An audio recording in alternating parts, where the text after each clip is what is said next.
6월 12일 변호사이자 방송인 현근택은 CBS 라디오 김현정의 뉴스쇼에 출연하여 지난 9일 싱하이밍 주한 중국 대사와 이재명과의 회동에 대해 이재명은 다른 취지로 간 것인데 그걸 싱하이밍 대사가 이용했다고 말했습니다.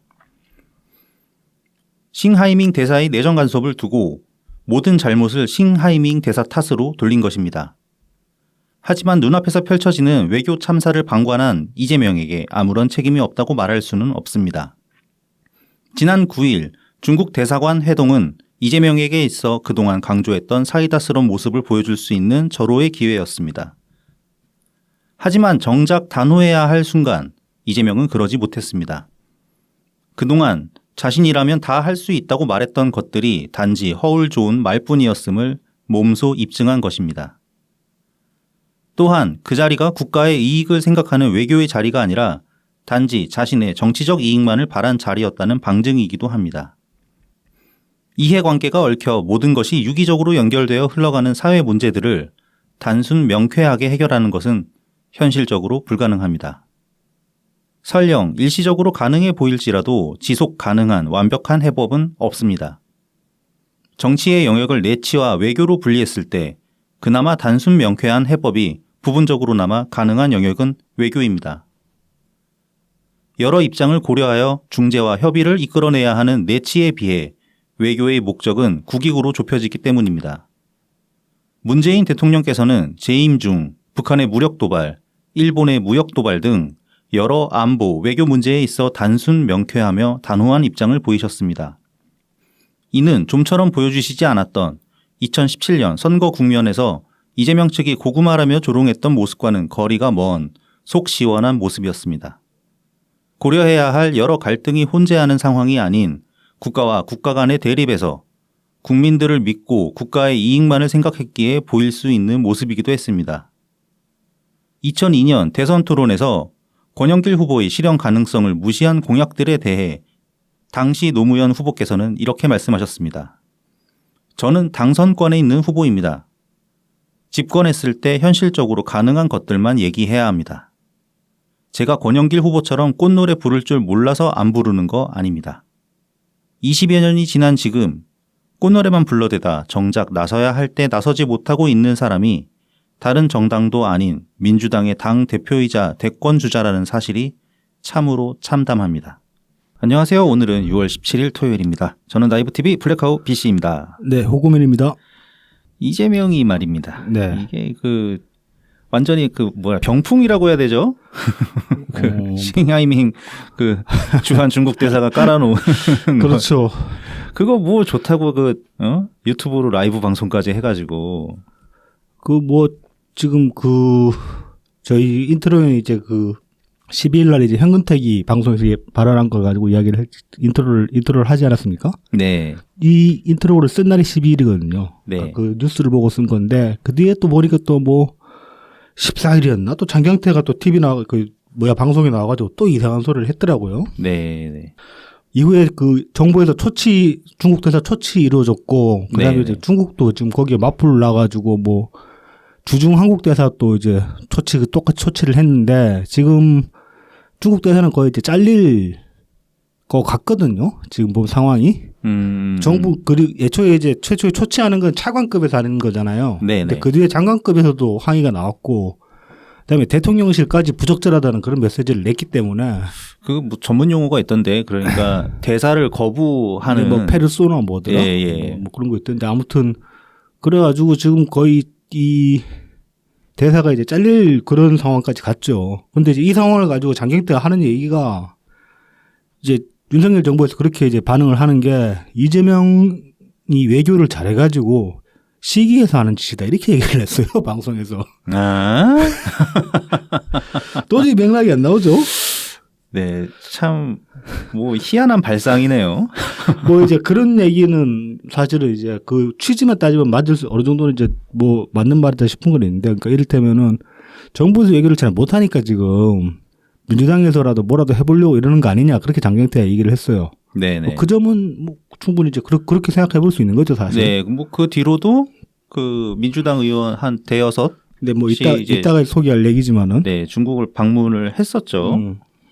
뭐, 그러니까 그 방문하는 것 자체는 뭐 충분히 가능하죠. 그러니까 뭐 행정부에서 뭔가 네. 외교가 잘 이루어지지 않을 때 그렇게 외곽에서라도 그렇죠. 뭔가 지원을 해주면은 좋기는 한데 지금 민주당과 정부 여당의 그 어떤 외교 스탠스가 일치하지는 않을 거거든요. 그러니까 외교 스탠스가 일치를 안 하니까 야당에서 이렇게 어떻게 좀 상황이 악화되는 걸 막아보려고 움직일 수는 있죠. 그렇죠. 근데 실제로 지금 보면 둘 다 의도가 너무 뻔해가지고 그렇습니다. 네. 그냥 자기들 지지층만 보고 하는 거예요. 내부 정치를 지금 그 외교를 내부 정치에 이용을 하고 있는 거라고요. 그 말고는 지금 뭐라고 이렇게 납득하는 그런 이유가 없거든요. 전혀 저런 데 있어가지고서. 네네.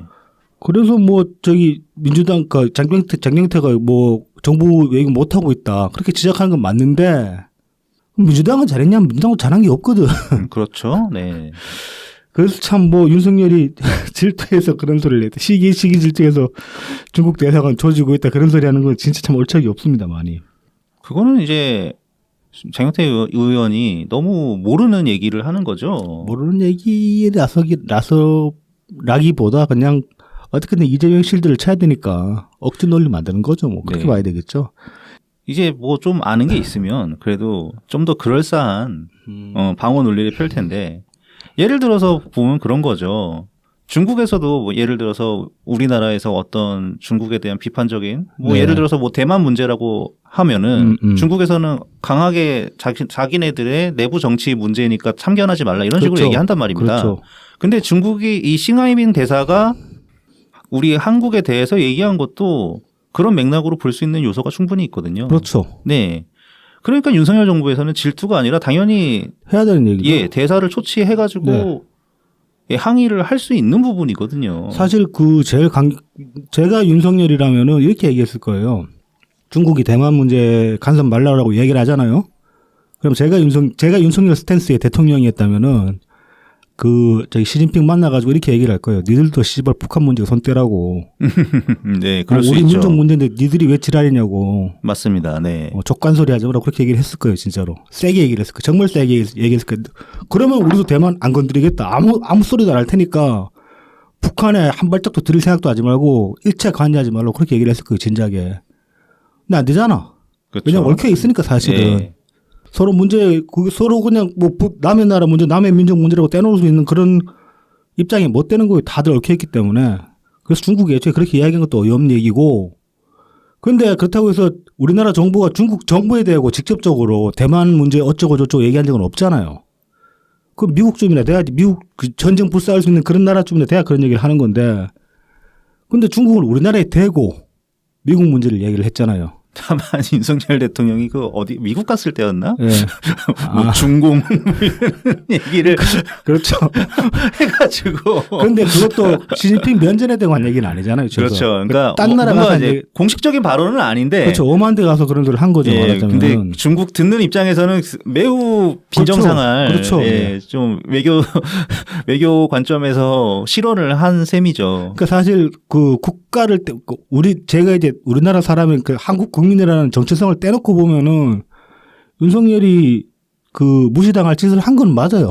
중국 대사한테 그런 무시당할 짓을 한 건 맞는데 그래도 우리나라 국민 입장에서 아니면 우리나라 정치인 입장에서는 절대 그렇게 그걸 뭐 묵인한다든지 하면 그 상황을 이용하려고 들면 안 되는 거죠. 그렇습니다. 뭐 참 그래서 뭐 이건 실드도 안 쳐지는 걸 가지고 이러고 있냐 싶고 그다음에 또 이재명도 보면은 뭐 나는 밥이나 먹으러 갔는데 그런 말을 해가지고 당황했다 그런 소리를 하고 있어요. 아니, 그러니까 밥이나 먹으러 가는 거를 뭘 라이브 생중계를 하냐고. 그렇죠. 맞다. 그것도 근데 먹방 찍으러 갔냐 그러면은. 그러니까 먹방이네 진짜 말이 그대로. 말이 안 되는 소리를 말도 안 되는 그런 소리 그걸 변명이라고 하고 있고. 참 이제 뭐 저기 인트로를 찍다가 이제 생각이 난 건데. 네. 지난 대선 때 이제 그 고구마 담는 이야기 나왔을 때. 네. 대통령님이 그거를 어떻게 변명을 한다든지 아닙니다. 나도 사회됩니다. 그렇게 얘기는 안 하셨잖아요. 네, 그렇죠. 고구마 든든합니다. 그렇게 말씀을 하셨잖아요.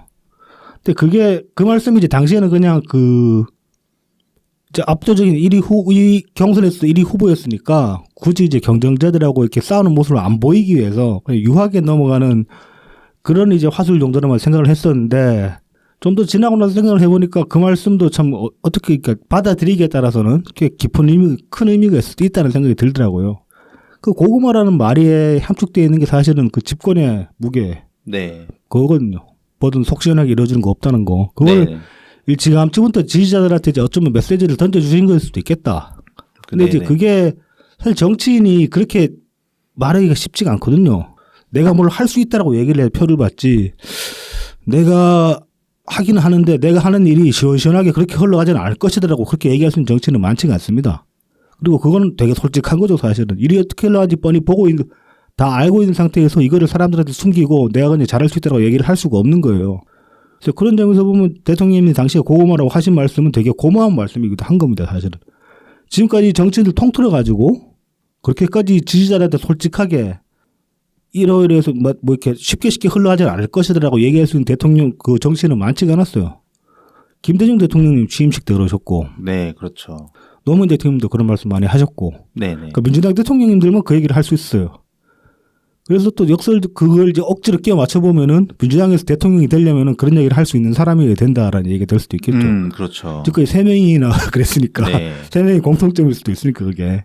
그래서 이재명이 뭐 우리는 이제 제2의 이명박이다 뭐 이런 얘기도 했었죠. 마치 그렇죠. 그 이명박 당선될 때 막 네. 뭐 747, 747 얘기하고 7% 성장에 뭐 4,000불인가 소득 국민소득 4만 불 4만 불, 네. 4만 불, 국민소득 4만 불에 뭐 그다음에 나머지 치는 모르겠네. 코스피 지수 7천? 주가지수 7천? 뭐 아무튼 뭐 그랬던 것 같은데 뭐 정치인 그러니까 이명박이랑 이재명도 비슷하고 지지자도 비슷하잖아요. 네. MB 가라서 다 주실 거야 그러는 거랑 그렇죠.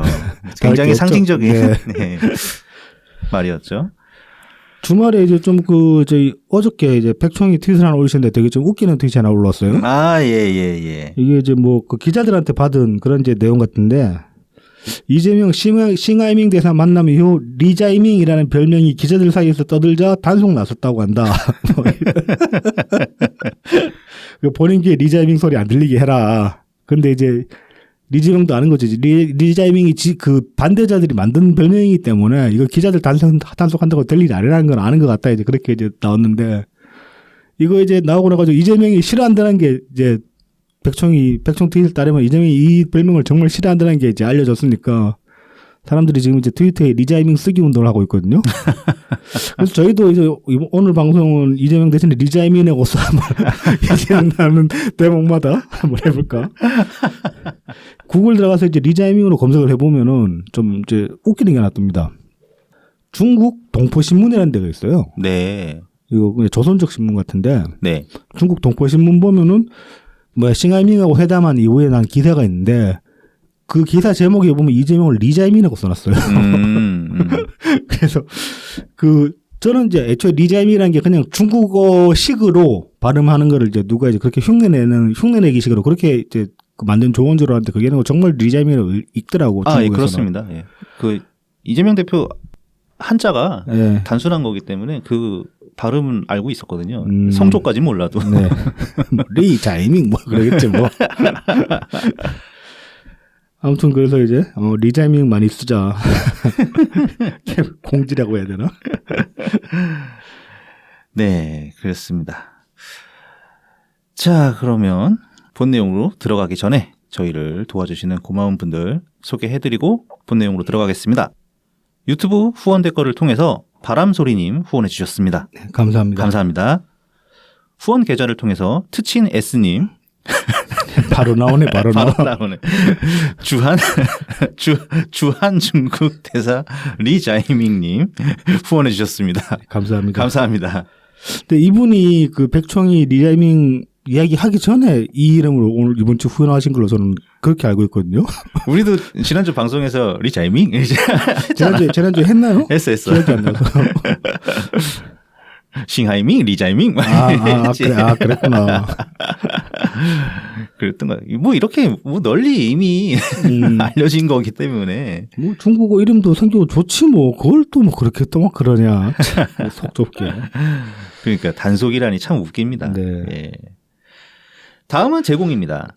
웰컴퓨터입니다. 부산 사하구 괴정로 221 사하시장 복개로 입구에 있습니다. 070-8742-9595, 051-271-0066입니다. 트위터에서 웰컴퓨터, 인스타그램, 페이스북, 네이버 블로그에서 웰컴퓨터 골뱅이 AIRSEE 숫자 12를 검색해 주시면 됩니다. 2009년부터 오랜 조립 경험을 바탕으로 가장 적절한 부품을 구성해서 조립해 드립니다. AS나 고장 수리는 원격으로도 점검이 가능하니까 문의 주세요. 편리한 문의를 위해서 각 SNS 프로필에 카카오톡 오픈톡방 링크가 걸려 있으니까요. 참고해 주시기 바랍니다. 네. 다음은 달품은 농장입니다. 트위터 달품은 농장 골뱅이 DALPUMEUN 인스타그램 달품은 농장 _ 농사짓는 문파 골뱅이 DALPUM 숫자 1입니다. 청란, 청개육, 친환경 우렁이쌀, 고춧가루, 참기름, 들기름, 서리태콩, 찰옥수수를 판매하고 있습니다. 많은 성원 부탁드립니다. 그리고 한 가지 더 있습니다. 네. 예, 라만까까입니다. 네. 네, 저희가 지난번에 한번 저희보다 유명한 라만까까를 예, 네. 방송에서 소개해드렸다는 이유만으로 네. 그 최근 절찬리에 게시해 판매 중인 에그타르트와 더불어서 라만까까의 인기 상품들, 뭐 네. 곡물 쿠키, 그다음에 섞여 있는 거 받으셨어요? 네, 그다음에 머랭 쿠키, 그 럭키박스인가 그다음에 보네? 이제 마들렌, 네. 뭐 이렇게 거의 빠짐없이 다 받았습니다. 그래서 네. 그 호구맨님이 네. 다이어트 중이시기 때문에 그렇습니다. 예, 지금 시즌기입니다. 예, 감량하는 시즌기라서 네, 그게 아니라 계속 일하다가 죽을 것 같아가지고. 네, 네. 그냥 시즌기라고 하세요. 예. 기나긴 비시즌기를 마치고 네. 시즌기에 들어가셨기 때문에 어쩔 수 없이 제 몸을 희생하여 네. 제가 다 먹어보았습니다. 네. 아 정말 그 아마 제일 처음 알려진 제품이 호두강정이죠. 아니요, 그죠? 오란땅. 오란땅, 네. 오란땅이 먼저구나. 오란땅이 먼저고 그다음에 그 강정들. 네. 이게 항상 다들 일단 맛있다는 말씀이랑 네. 이렇게 달지 않아서 자극적이지 않다 이런 네. 말씀들을 하시는데 정말 소문이 사실임을 굳이 또 제가 뭐 확인한 셈입니다. 저도 이제 그 라만카카 제품들을 이제 집회를 통해서 몇 번 먹어봤는데. 네네네. 오란땅이나 머랭쿠키 같은 거. 네. 그 먹어보면은 단데 그 단맛이 이제 뭐 단맛이 약한 편도 아닌데 그 좀 속 거북한 그런 단맛이 아니더라고요, 단맛이. 네네. 그래서 요리를 잘 하시는구나 그런 생각이 들었고, 그다음에 사실 이 바닥 사람들 다 까칠하잖아요. 까다롭고. 그쵸. 네. 그래서 이제 설령 이 의리로 팔아준다고 해도. 그리고 다들 또 어머니 아니십니까? 그렇죠. 대부분이. 네. 그리고 뭐 보면 이제 뭐 먹어본 것도 많고 그런 분들이 많기 때문에 네네. 이 바닥에서 단순히 의리로 장사를 하는 건 힘들어요, 사실 제가 보기에도. 그렇죠, 이게 그렇죠. 그러니까 뭐 일을 잘하고 그 물건을 잘 만드는 사람이 이 바닥에 들어오면은 충분히 성공할 수 있는데, 그냥 단순히 그냥 의리로 좀 사주세요 그런 식으로 해서 못 살아남는 바닥이 이 바닥이란 말입니다, 제가 보기에. 그런 점에서 봐도 라만카카는 퀄리티가 훌륭하다. 네. 그렇게 말할 수 있을 것 같습니다. 그래서 에그타르트 정말 든든하고요. 일단 네네. 이게 그 라만카카 사장님께 얘기를 들어보니까 네. 에그타르트니까 이 계란이 굉장히 중요하잖아요. 네. 계란 확보에 굉장히 많은 공을 네네. 들이시고 있다고 합니다. 네. 네, 그래서 믿고 먹을 수 있는 네. 네, 에그타르트 라만카카에서 주문하셔서 꼭 한번 드셔보시기 바랍니다. 네. 자, 그러면 이제 본 내용으로 한번 들어가 보죠. 아까 잠시 소개해드렸지만 네. 예, 민주당 의원들이 중국을 다녀왔습니다. 네. 6월 12일부터 6월 15일까지 3일 일정이었다고 하는데 3박 4일 일정인데요. 네. 민주당 민생경제위기대책위원회 소속 김태년, 홍익표, 고용진, 홍기원, 홍성국 이렇게 네. 5명 의원입니다. 네네. 그래서 이제 이 사람들은 원래 이제 그 이재명 예고 참사 있기 전에 4월 달에 이제 민주당 측에서 중국 대사관에 이제 이렇게 한번 중국 한번 방문해야 되겠다. 네네. 그렇게 얘기를 했다고 합니다. 이제 민생경제위원회니까 지금 이제 실제로 중국 대중 수출 관련해가지고 그렇죠. 타격이 있으니까 그것 네. 때문에 이제 이렇게 이제 의사를 전달했다면 중국 정부 측에서 그럼 우리가 초청할 테니까 와라. 그래가지고 경비를 이제 중국 정부 쪽에서 대주고 이제 이 사람들이 중국으로 간 겁니다. 그래서 뭐 기업 간담회도 가지고 이제 뭐 그 중국 경제 무역 관계자들하고 이제 뭐 면담도 하고 그러고 왔다고 합니다. 근데 이제 이거는 이제 사실 그 이재명이 사고 치는 바람에 좀 많이 퇴색된 거죠. 그렇죠. 좀 예. 퇴색된 면이 있어 보입니다. 제가 보기에도. 그리고 요 일정만 하나인 줄 알았는데 이어가지고 또 15일에서 18일까지 또 일정이 있어요. 추가로. 두 번 지금 가는 거예요. 민주당 의원들이. 네. 두 번째 일정은 이제 박정, 도정환, 김철민, 유동수, 민병덕, 김병주, 신현형 해서 7명이고 이 사람들은 문화교류 확대차 같다고 합니다. 이건 좀 목적이 좀 애매해 보이긴 해요. 다소. 예, 좀 모호하죠. 네. 예. 그래서 뭐 이제 관계들도 만나고 뭐 티베트도 방문해가지고 뭐 티베트 박람회도 갔다 오고 그런다고 하는데 그래서 1차 방문은 어느 정도 좀 분명한 목적성이 보이는데 네. 2차는 약간 회유성 아니냐? 뭐 그런 생각도 들고 뭐 그렇습니다. 근데 이제 뭐 그래서 이제 이게 이재명이 일 터지고 나가지고 이 기사가 나오면서 기사도 상당히 비판적인 논조로 많이 나왔어요. SBS에서 제일 먼저 뭐 터뜨렸던 것 같은데. 네. 근데 이거는 사실 좀 다르게 봐야 될 필요가 있는 것 같아요. 아까 이제 제가 앞서서도 말씀드렸지만 정부가 지금 개판을 쳐놨는데 그러면 그 국회 측에서라도 다른 그 길을 트이거나 아니면 이 상황을 최소한 좀 유하게 만들 수 있는 그런 움직임을 가질 필요가 있거든요. 그런데 여기서 보면 정부가 못하면 국회라도 해야죠, 이럴 때는. 그래서 이렇게 나가는 것 중국 왔다 갔다 하는 것 자체를 세상에 끼고 볼 건 아닌 것 같다. 네. 그런 생각은 듭니다. 그런데 이제 문제는 그거죠. 민주당이 지금 신뢰를 워낙 일어나가지고 뭐 저것도 가서 일 제대로 하겠냐. 뭐 그리고 그렇죠. 안 그래도 또 이제 이재명이 계속 이제 뭐 오죽하면 리자미라는 별명이 나왔겠습니까? 이게 하도 그 좀 중국이랑 뭐 얽혀 있는 거 아니냐 그런 식의 이제 의심을 살만한 의혹을 살만한 그런 것들이 있어가지고 그런 거 이게 아닙니까? 뭐 대선 때 뭐 송영길이 송영길이 그 네.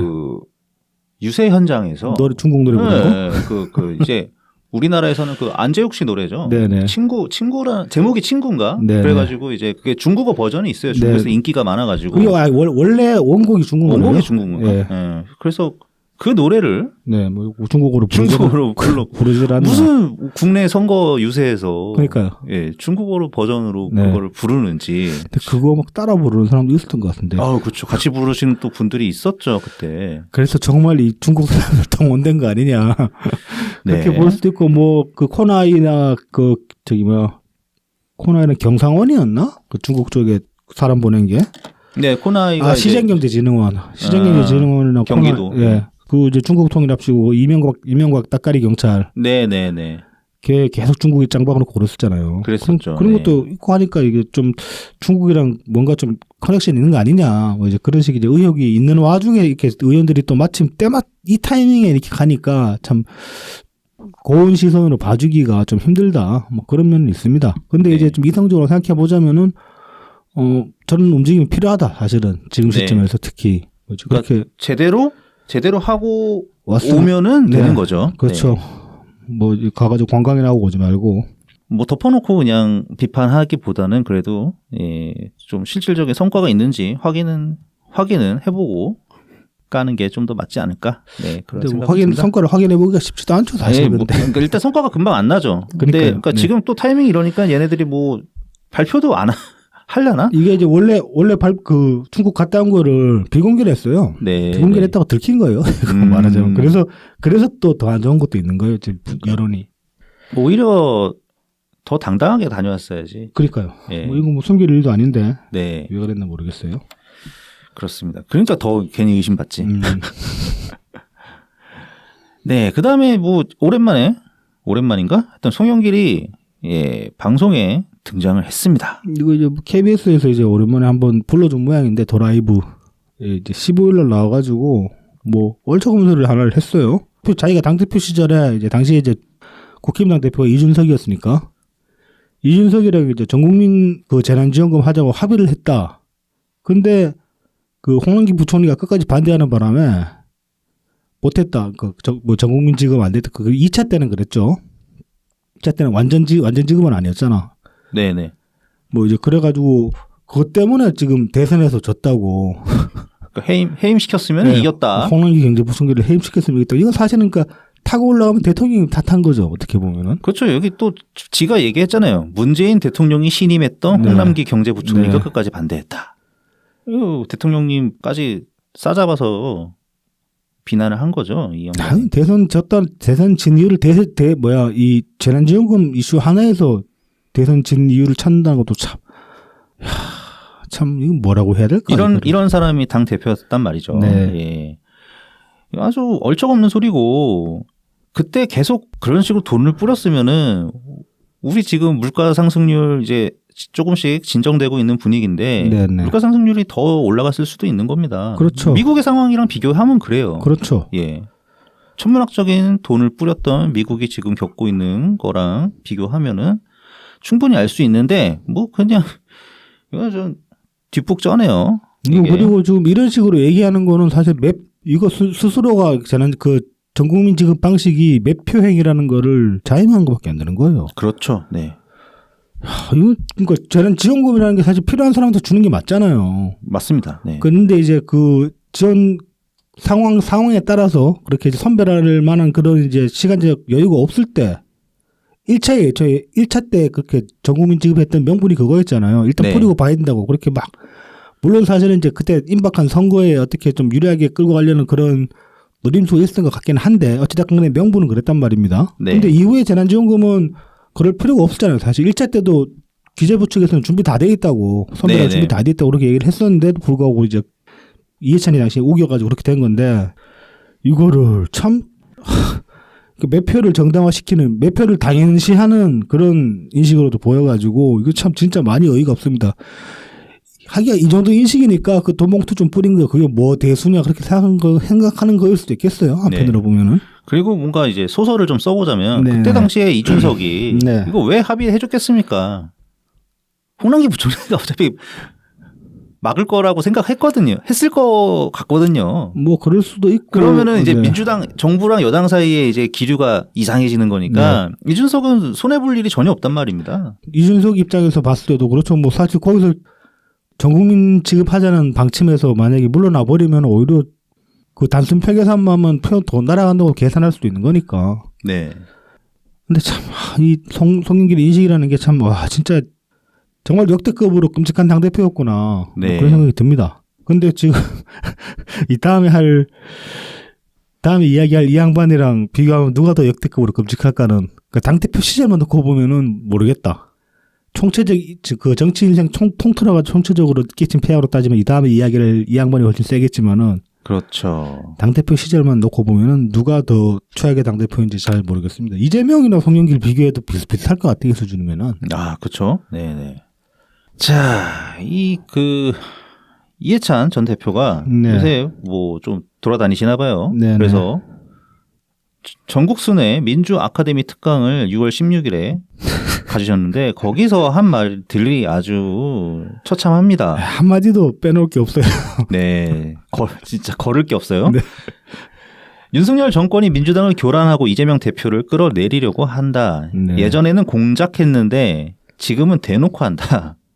그다음에 검찰이 의원들 겁주기를 한다. 이런 정권은 처음이고 이런 야비한 수사가 어디 있느냐. 이건 직권남용이다. 이거를 근데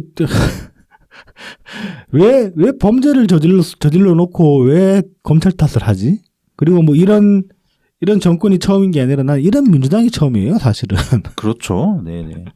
아니 그리고 녹취록 이런 게 있잖아요. 그렇죠. 증거 없이 지금 그러는 것도 아닌데. 그렇지. 뭐 수사가 좀 지나치다고 할 수도 있는데 뭐 공작은 뭐 공작이야. 뭐 녹취록을 뭐 검찰이 만들었나? 그러니까요. 이정근 그 부사무총장인가 뭐 네. 하여튼 그 양반이 뭐 지가 녹음한 거고 근데 뭐 지금 이제 뭐 그 이정근 케이스 아니더라도 뭐 잠깐 돈봉투도 이정근이었나? 거기서부터 그 녹취록에서부터 나온 셈이죠. 그렇죠. 네. 뭐 그렇긴 하죠. 그렇게 하면 송영길까지도 파생된 거라고 볼 수 있고, 그다음에 뭐 그거랑 별도로 이제 김남국 있고. 네. 근데 그래도 이제 역시 제일 큰 리스크는 이재명이라는 관련자들인데 이것들을 어떻게 공작이라고 얘기를 할 수 있습니까? 특히 이재명 관련 리스크들은 몇 년 동안 이야기를 했던 건데. 네. 우리가 이야기한 것만 해도 뭐 대장동은 한 몇 년도부터 나왔지? 한 2019년? 2018년 지방선거 때 정도부터 지선 때부터 대장동 이야기 그때부터 있긴 있었나요? 대장동 이야기가? 있긴 있었어요. 근데 좀 더 구체적이지는 못했잖아요. 많이 구체적이지는 못했는데 네. 이제 소수의 상당히 구체적으로 자료를 모아가지고 트위터에 올리신 분들이 있었죠. 뭐 그때 천화동인 같은 건 안 나왔었잖아요. 네, 그렇죠. 그런 건 안 나왔었어요. 그런 거 안 나왔었고 네. 제가 기억한 거는 그 부지 용도 변경. 네. 용도 변경 건들이랑 그 성남 FC 후원금 관련된 것들 그런 것들은 이제 잠시 이야기 나왔던 것 같은데 아무튼 그래서 이걸 어떻게 공작이라고 그냥 이렇게 이야기를 할 수 있나 뭐 그런 생각이 듭니다. 억지를 쓰는 것 같고 뭐 이제 이따가 이야기했지만 여기서 이야기한 것들 상당수는 보면은 자기 스스로에 대한 방어인 것 같기도 해요. 좀 이해찬도 그렇죠? 지금 네네. 체력 2천만 원 먹었네 마네. 최소 체력 2천만 원 네. 먹었네 마네 그러고 있는데 관련해서 뭐 수사라도 들어가고 그러면 여러 가지 보도가 나올 텐데 그런 보도들 나오면 또 이제 뭐 이해찬 지지자라고 할 수도 있겠죠. 이제 뭐 애당러들 그런 네. 사람들이 이제 흔들리지 말라고 미리 단도리 치는 거 아니냐. 뭐 그런 느낌도 받습니다. 이런 발언들이. 네. 그리고 이제 최근에 서울대에서 이제 교수직 파면당한 조국 교수에 대해서 네. 내가 서울대를 2번 들어갔는데 지금은 후회만급이다. 그런 학교를 나왔다는 걸 어디 가서 뭐라고 하겠나. 이해찬이 이제 뭐 아시는 분들은 아시겠지만 서울대를 2번 가긴 했습니다. 네. 원래 이제 7일 학번으로 서울 그 섬유공학과로 입학을 했다가 학교 다니다가 그 바로 때려치고 그 다음에 다시 또 학력고사를 봐서 다시 서울대를 가요. 그래서 이제 사회학과로 들어갔는데 좀 이제 억까지도 해보자면은 섬유공학이나 사회학과는 그렇게 센 학과들은 아니거든요. 서울대 안에서도 그렇게 보면은 뭐 서울대 갈 실력이 되긴 했는데 그렇다고 해서 막 서울대가 뭐 유세 떨 수준은 아니다. 이 정도면은 그런 느낌도 살짝 받습니다. 자, 그러면서 뒤이어 이해찬 전 대표가 하는 얘기가 서울대 교수 되기가 얼마나 어려운데 딸이 장학금 받아서 파면됐다. 앞으로 모든 공직자와 교수, 기자들 자녀는 장학금을 받으면 안 된다. 아빠가 파면된다. 딸이 잘못했다고 해서 조국이 파면됐다. 내가 서울대를 나왔는데 명부를 빼라고 하고 싶다. 뭐 마음대로 하시고요. 네. 예. 이런 무도한 짓을 끝내기 위해서 내년 총선에서 이기는 게 무척 중요하다. 이 참 서울대 교수 되기 어렵죠. 근데 서울대 교수 되기랑 장관 되기랑 하는 게 더 어려울까요? 법무장관 되기랑. 장관 훨씬 어렵죠. 법무장관은 원앤 올리잖아. 그렇죠. 서울대 교수는 뭐 한 수백 명 중에 한 명이잖아. 그렇게 하면 나도 서울대 교수 되기가 물론 이제 임기가 길기 때문에. 그렇죠. 뭐 웬만해서는 뭐 잘릴 일이 없죠. 교수는. 그래도 이제 법무장관 되기가 더 어려울 것 같은데 뭐 딸내미 때문에 그 교수직 날린 게 억울해? 장관직 사표 쓴 게 더 통탄해야 될 일 아니야? 사실은. 얼마나 많습니까? 지금 장학금 받아서 그 뭐 파면됐다고? 그렇죠. 일단 장학금 문제 없이 받으면 공부 잘해서 받으면 아무 상관없습니다. 그렇죠. 그냥 그 제도와 요건에 맞게 받으면 아무 문제가 없는 거예요. 네. 안 된 거고 그거 하나 때문에 파면된 것도 아니고 뭐 그 아들내미 그 무슨 법인권위원회인가 뭐 거기 그 다 그 출근부 제대로 안 찍어놓고 네네 가라로 출근부 만들고 그런 것도 있고 뭐 장난 아니죠. 아무튼 관련 의혹이 한두 개도 아니고 지금 정경심 재판 통해 가지고 그 사실로 굳어진 것도 법적으로 이제 확정된 것도 한두 개가 아닌데 이걸 이따위로 그냥 뭉뚱그려가지고 장학금 이야기라고 이런 식으로 당원들 앞에서 이게 당원 교육이라고 하는데 당원 교육이라고 당원 세뇌 이거는 세뇌지. 그리고 이미 다 알고 있어. 웬만하면. 네. 거기 그 찾아가서 이해찬의 특강을 들을 만한 분들이면은 이미 다 아는 내용이야. 이게 가관 아닙니까? 기성 언론은 사유화돼 있으니까 거기에 현혹되면 안 되고 유튜브를 많이 봐라. 그러니까 이 본인 뇌 자랑하는 뇌 상태 자랑. 근데 저는 이 얘기도 아까 앞서 말씀드렸다시피 단도리치기라고 봐요. 이제 앞으로 이해찬 관련해 가지고 기성 언론들에서 안 좋은 이야기들이 많이 나올 거란 말이야. 그 체력 2천 관련해 가지고 그런 거 보지 말고 김어준 방송이나 보고 그래라. 뭐 이제 거기 가면 내가 확실하게 다 해명해 주니까 그거 보면 된다 그런 식으로 이제 미리 단도리치는 면도 있지 않나 뭐 그런 생각도 듭니다. 참 그래서 이건 무슨 참 특강이랍시고 하는 소리가 이거 선거 말아먹을 소리만 해요. 그 예전에 그 언제야? 그 당대표 선거 나왔을 땐가? 네네. 그때 그 자기가 이제 찍어서 올린 영상 보면은 네. 안 그래도 그때 이미 얘기했죠. 자기 요새 유튜브만 본다고. 네. 아 맞다. 땅콩 까먹으면서 눈 침침해가지고 이제 책이나 이런 글은 잘 못 본다고. 네네. 그래서 그냥 방송 틀어놓고 듣는다고. 그 상태를 아주 뭐 잘했다고 이걸 자랑을 하나. 그리고 또 뭐 무도한 짓을 끝내기 위해서 총선에서 이긴 게 중요하다. 그러면서 예시를 든 게 조국 이야기인데 그러면 바꾸어 말하면은 조국 명예회복을 위해서 지금 총선에서 이겨야 된다는 소리잖아. 그렇죠. 그런데 의석수랑 관계 없을걸요? 지금 민주당 의석수가 부족해서 조국이 털리고 있나? 문재인 정부 때는 뭐 우리가 문재인 정부가 민주당 정부가 아니라 조국이 털렸나? 아니잖아. 총선이랑 조국이랑 총선에서 이긴다고 조국이 고명받는 건 없어요. 전혀 없어요. 네. 오히려 지금 이제 조국이 민주당 당적 없이 출마한다고 해도 선거가 만약에 출마를 해버리면은 선거 지금 뭐 출마 한 해 만에 그러고 있잖아요. 들응대고 있는데 출마를 해버리면 민주당은 어쩔 수 없이 끌려갈 거예요. 끌려 들어갈 수밖에 없어요. 그렇죠. 그 지역구에 그러니까는 조국이 무소속으로 나온다고 해도 뭐 거기에 민주당 후보를 내냐 마냐 이런 얘기부터 그렇죠. 나올 거고 네. 뭐 단일화를 하냐 마냐 그렇죠. 이렇게 될 거고 예. 정신은 아주 혼란해지는 거죠. 그러니까 민주당에는 분리시키려고 해도 분리가 안 될 거고 그걸 이제 뭐 국힘이 가만히 보고 있지도 않을 거고 그 분리시키려고 하는 시도를. 네. 그다음에 언론도 어떻게든 민주당이랑 결부시키고 싶어 할 거예요. 그래야지 이야기가 되니까 재미가 있으니까. 그래서 조국이 출마를 하면은 그걸로 민주당은 뭐 몇십 석 적어도 수도권에는 상당히 큰 타격 받을 거예요. 그럴 수밖에 없는 상황인데 무슨 뭐 선거에서 이겨야지 조국이 명예가 회복되리 이런 소리를 하고 있냐. 참 그리고 당 공식적으로는 조국이랑 선 그었잖아. 그렇죠. 네네. 근데 그런데도 지금 이 뭐 특강 나가가지고 이해찬이라는 인간이 이런 소리를 하고 있으니 이건 참 뭐 이 사람은 그냥 이제 진짜 세상 물정을 모르는 건가? 어떻게 돌아가는지 전혀 파악이 안 되나? 김어준 세상에 살고 있는 건지도 모르겠습니다. 진짜 심각합니다. 이거 보면은 이건 이제 단순히 뭐 이 사람이 썩은 소리를 했다 수준이 아니라 이해찬 상태가 지금 어떤지 네네 그런 느낌까지 봤습니다. 이 기사 보면서 이제 사진 찾아보고 사진 좀 보고 했는데 진짜로 상태가 옛날보다 더 안 좋은 것 같아요 지금. 그렇죠. 뭔가 생명의 기가 별로 네. 느껴지질 않죠. 네. 네. 이런 양반이 대통령보다 한 살 어린가 뭐 그런데. 그렇죠. 참 건강 관리를 잘 하시지. 나와가지고 참 맞는 말 한마디도 없어.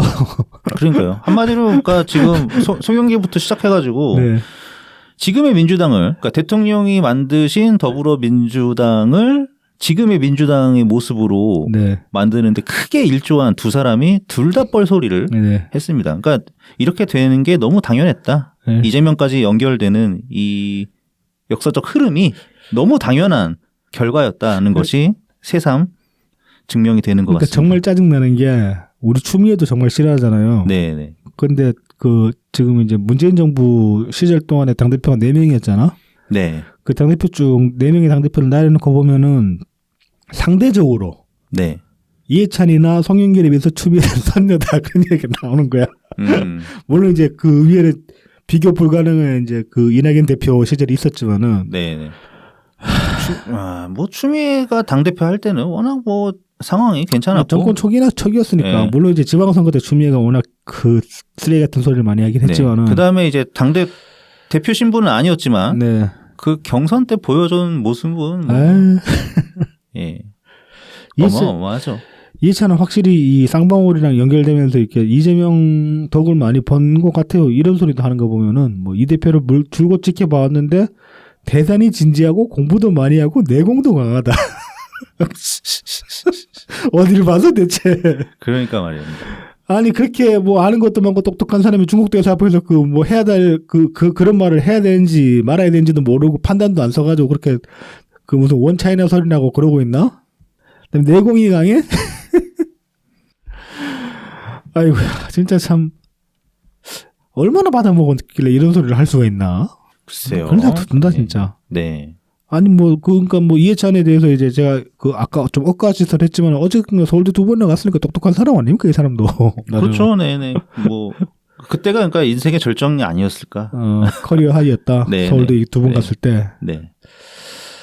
참 그래서 이 뭐 선거 앞두고 특강이랍시고 당 올르고 지금 좀 뭐 실력자라고 하면 실력자일 수 있잖아요 이 사람이 실제로. 네. 이 실력자라는 사람이 지금 이런 소리를 하고 있더라. 네. 참 암울합니다. 암울합니다. 네. 네. 자, 뭐 잠깐은 분위기 전환을 해보려고 네. 한번 넘어가 볼까요? 네. 얼마나 될지 모르겠지만 어쨌든 참 그 언론 지면상에서 찾아보기 힘든 네. 사람 중에 한 명인데 네. 오랜만에 등장한 것 같습니다. 네. 김동연 경기도지사입니다. 네. 그래서 또 갑자기 기본소득 관련된 이야기를 했어요. 네. 네. 그래서 청년 기본소득, 청년에 대한 기회소득으로 전환을 검토하고 있다. 네. 네. 네, 그래서 뭔가 자기 브랜드를 새로 내놓는 것 같습니다. 그래서 기회소득이라고 합니다. 이게 이제 15일 날 경기도의회 도정질의에서 이제 나온 얘기인데 이 사실 처음부터 용어가 틀렸어요. 사실 청년 기본소득이라는 건 말이 안 되는 거고 언어도 다니고 네. 청년 배당이 이제 그나마 좀 적합한 용어라고 할 수 있죠. 네. 뭐 그래서 이제 뭐 이걸 기회소득으로 전환하겠다 그랬는데 그럼 기회소득은 대체 뭐냐? 뭐 쉽게 생각하면 그런 겁니다. 주로 이제 예술인들 중에 보면은 작가들 대부분은 가난하잖아요. 네, 힘들죠. 안 팔리잖아요. 네네. 작품 내봤자. 그래서 이제 그런 그 사회적으로 인정받아서 이제 실제로 수익을 내는 그런 작가들 예외의 작가들. 근데 그런 사람들의 창작이 사회에 기여하는 바가 없냐 하면 꼭 그런 건 아니거든요. 뭐 잘 안 팔리는 작품을 내는 작가라고 해도 그 나름의 이제 그 작품이 어떤 사회적으로 갖는 의의가 있을 수 있는 것이고 뭐 적은 사람들한테 작은 사람들한테도.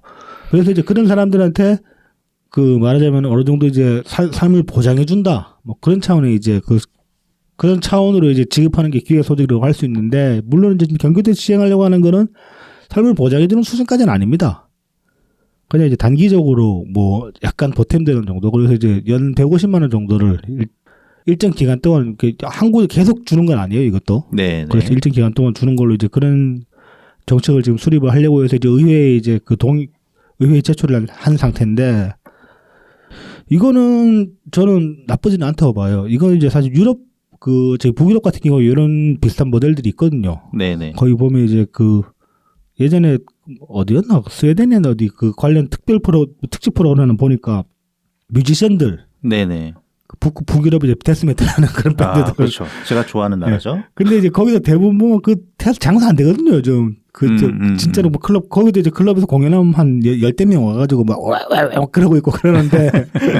그럼 이제 뭘 먹고 살겠냐 이거야. 근데 이제 그런 사람들이 보면은 뭐 음악적으로는 나름대로 덕후들이라 가지고 기본기는 탄탄하단 말이에요. 그런 사람들한테 이제 기회소득도 주고 뭐 이제 기회소득을 준데 그냥 기회소득만 주고 끝내는 게 아니고 그런 것들이 있어요. 보면 지역사회에서 이바지할 수 있게 이제 기회를 열어주는 거예요. 어떤 식으로 하냐면은 뭐 지역 청년들 상대로 기타 강사를 시킨다든지 뭐 그런 식으로 많이 하는데 우리나라도 요거 이제 비슷한 제도들이 있어요. 보면은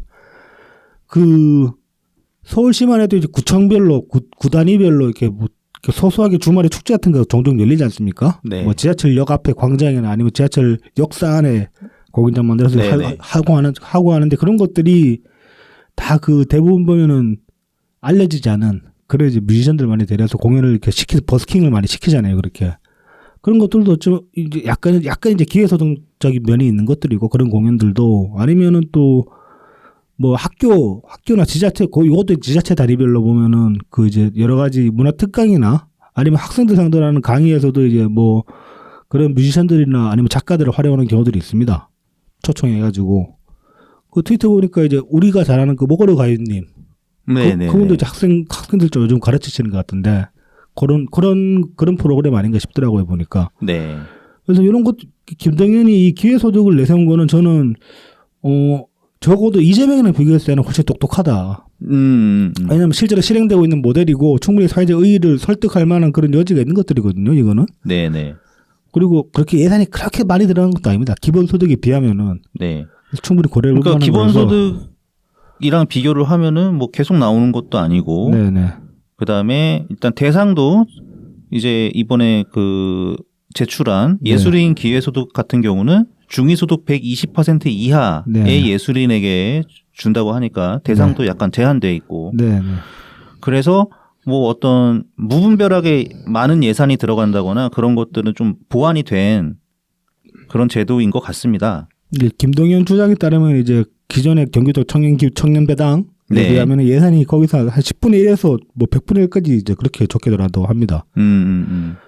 그래서 김동연 같은 경우는 일단 이제 올해는 예술인 기회소득을 이제 추진을 하려고 하고 이번에 확대해가지고 이제 장애인 이제 기회소득까지 이제 추진하려고 하는 그런 계획을 가지고 있다고 합니다. 네, 이제 다만 이게 이제 기본소득의 문제점을 보여주고 있죠. 당장 근데 청년 기본소득을 어떻게 할 수는 없고 청년 배당을. 네네. 하지만 이제 중기적으로 사회적 가치 또는 청년들에 대한 기회 제공 이런 것들을 관점으로 검토를 다시 해보겠다. 다만 이 줬던 돈이 있기 때문에 이걸 갑자기 없애거나 줄이거나 하는 게 쉽지 않다. 이게 네. 기본소득의 문제야. 이게. 그렇죠. 예. 일단 주기 시작하면은 뭐 기본소득뿐만 아니라 포퓰리즘적 정책들이 다 그렇죠. 네, 맞습니다. 이제야 좀 김동연이 좀 자기 커리어에 맞는 소리를 하기 시작한 거 아닌가 싶기도 합니다. 여기 이제 보면은 그 세게는 말을 못 하는데 기본소득을 부정하는 그런 발언도 있습니다. 그래서 이제 청년 기본소득은 저희가 지금 이제 전환을 검토하고 있고, 그 다음에 24살 되는 청년에게 한 번 주는 것으로 어떻게 생각하면 축하금 같은 것인데, 이건 기본소득 취지에 맞는 게 아니다. 이렇게 얘기를 했습니다. 사실은 이제 취지에 안 맞는 정도가 아니라 기본소득이라고 이름 붙이면 안 되는 거예요. 그렇죠. 네. 저한테 관계 없거든. 정말 엉뚱한 거거든. 네네네. 이거는 뭐 얘기를 하자면은, 뭐 식용유도 아니고, 보자. 투명한 음료수가 사이다를 갖다 놓고 휘발유라고 부르는 거나 마찬가지예요. 그냥 둘 다 투명하다는 이유로. 네네. 휘발유는 색깔이 있긴 있구나. 아무튼. 네네. 뭐 사이다 같은 걸 신나라고 부르는 거랑 마찬가지인 거야. 사실은 정말 아무런 그게 없거든요. 그런데도 불구하고 지금 일단 시작해 놔버렸기 때문에 이걸 당장 끊어버리면은 뭐 다른 게 문제가 되는 게 아니죠. 사실은 이제 표 떨어지는 게 문제가 되는 거죠. 그렇죠. 네. 김동연이 뭐 이제 당장 끝낼 수 없다라고 이야기하는 게 뭐 그것 끝낼 수 없다고 이야기하면서 이런저런 이제 부연을 붙이는 게 뭐 사회적 가치, 청년들에 대한 기회 제공 이런 소리를 하는데 이건 사실 그 억지로 지금 말 만든 거고 그래서 이유는 단순합니다. 그냥 표 떨어지기 때문에 이거 끊어버리면은. 네네. 그래서 이제 그 손익분기 그러니까 이해타산을 잘 따져봐가지고 청년들 표 좀 날리더라도 이 기회소득으로 얻을 기회소득 담론으로 얻을 표가 더 크다 싶으면은 과감하게 잘라낼 수 있겠죠. 네. 그런데 이제 이게 여기에 관해서 보면은 그 지금 도청은 조금 또 이제 지금 김동연의 스탠스랑 좀 다른 소리를 하고 있긴 해요. 뭐 청년 농민 기본소득이 각각 청년의 미래 사회적 가치 창출에 대한 투자와 농민의 사회적 가치 창출에 대한 보상 등의 의미를 담고 있어 사회적 가치 창출을 조건으로 하는 기회소득과 취지가 일맥상통하는 부분이 있다. 이건 지금 기회소득의 취지를 이해를 못하고 있는 거예요. 기회소득은 실제로 사회에 뭔가를 기여하고 있는 사람한테 주는 거예요. 네네.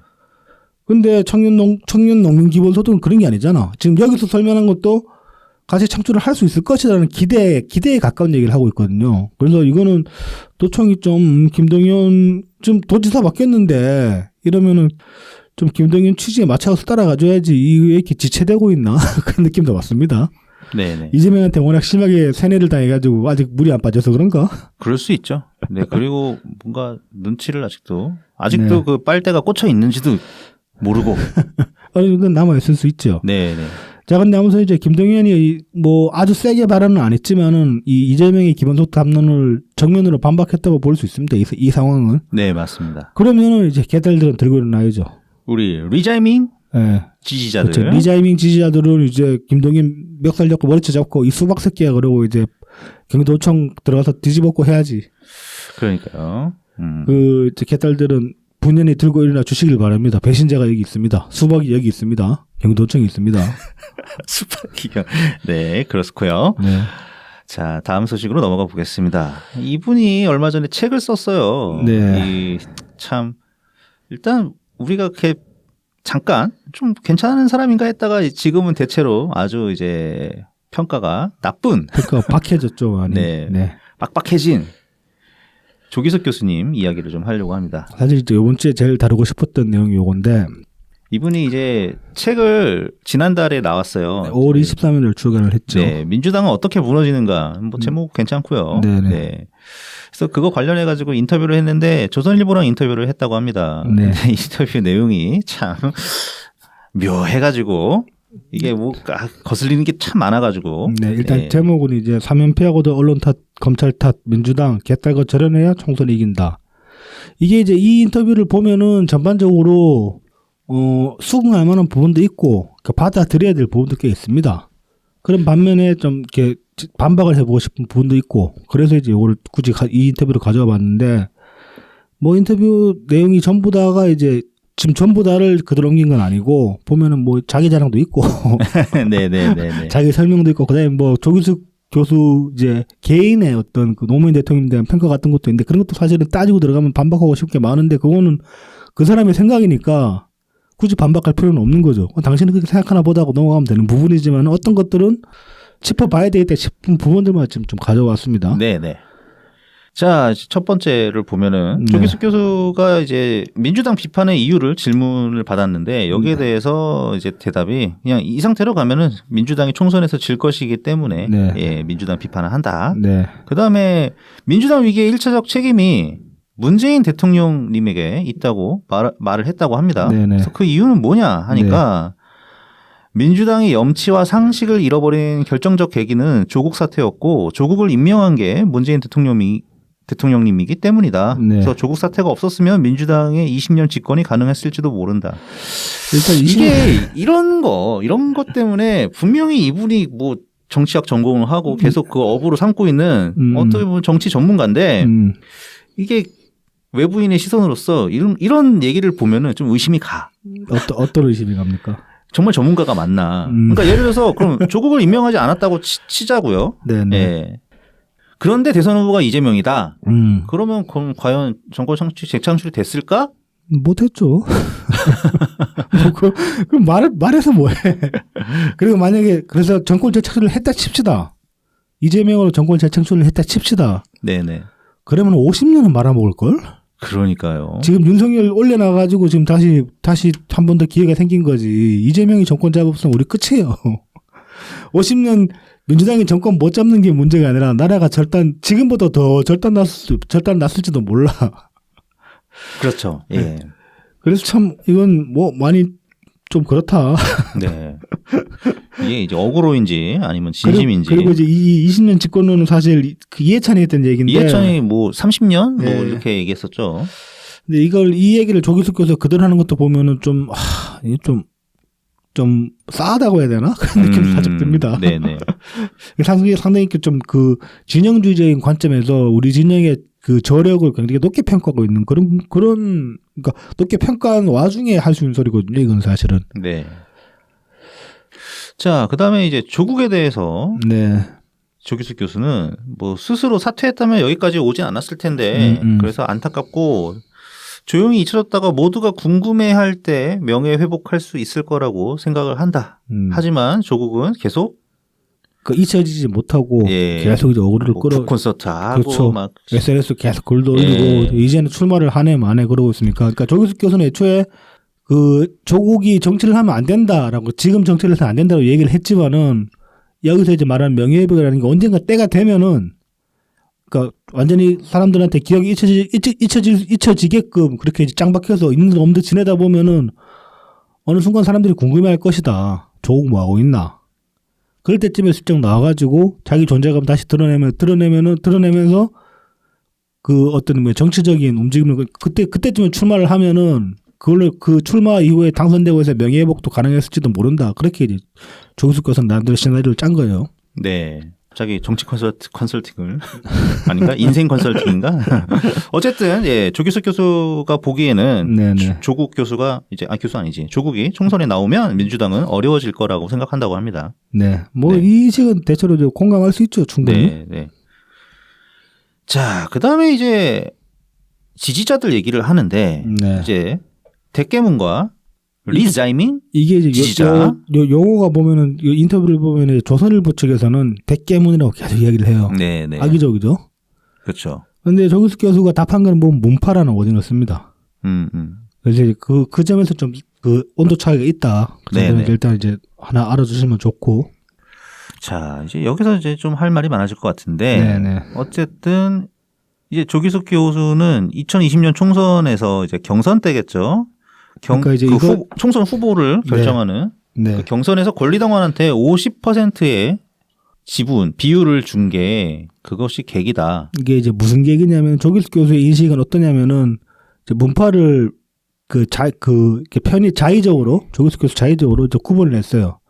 그러니까 후기 문파랑 초기 문파가 있어요. 네네. 그 초기 문파는 2012년 대선 때부터 해가지고 17년까지 쭉 대통령 지지하고 지켜온 사람들.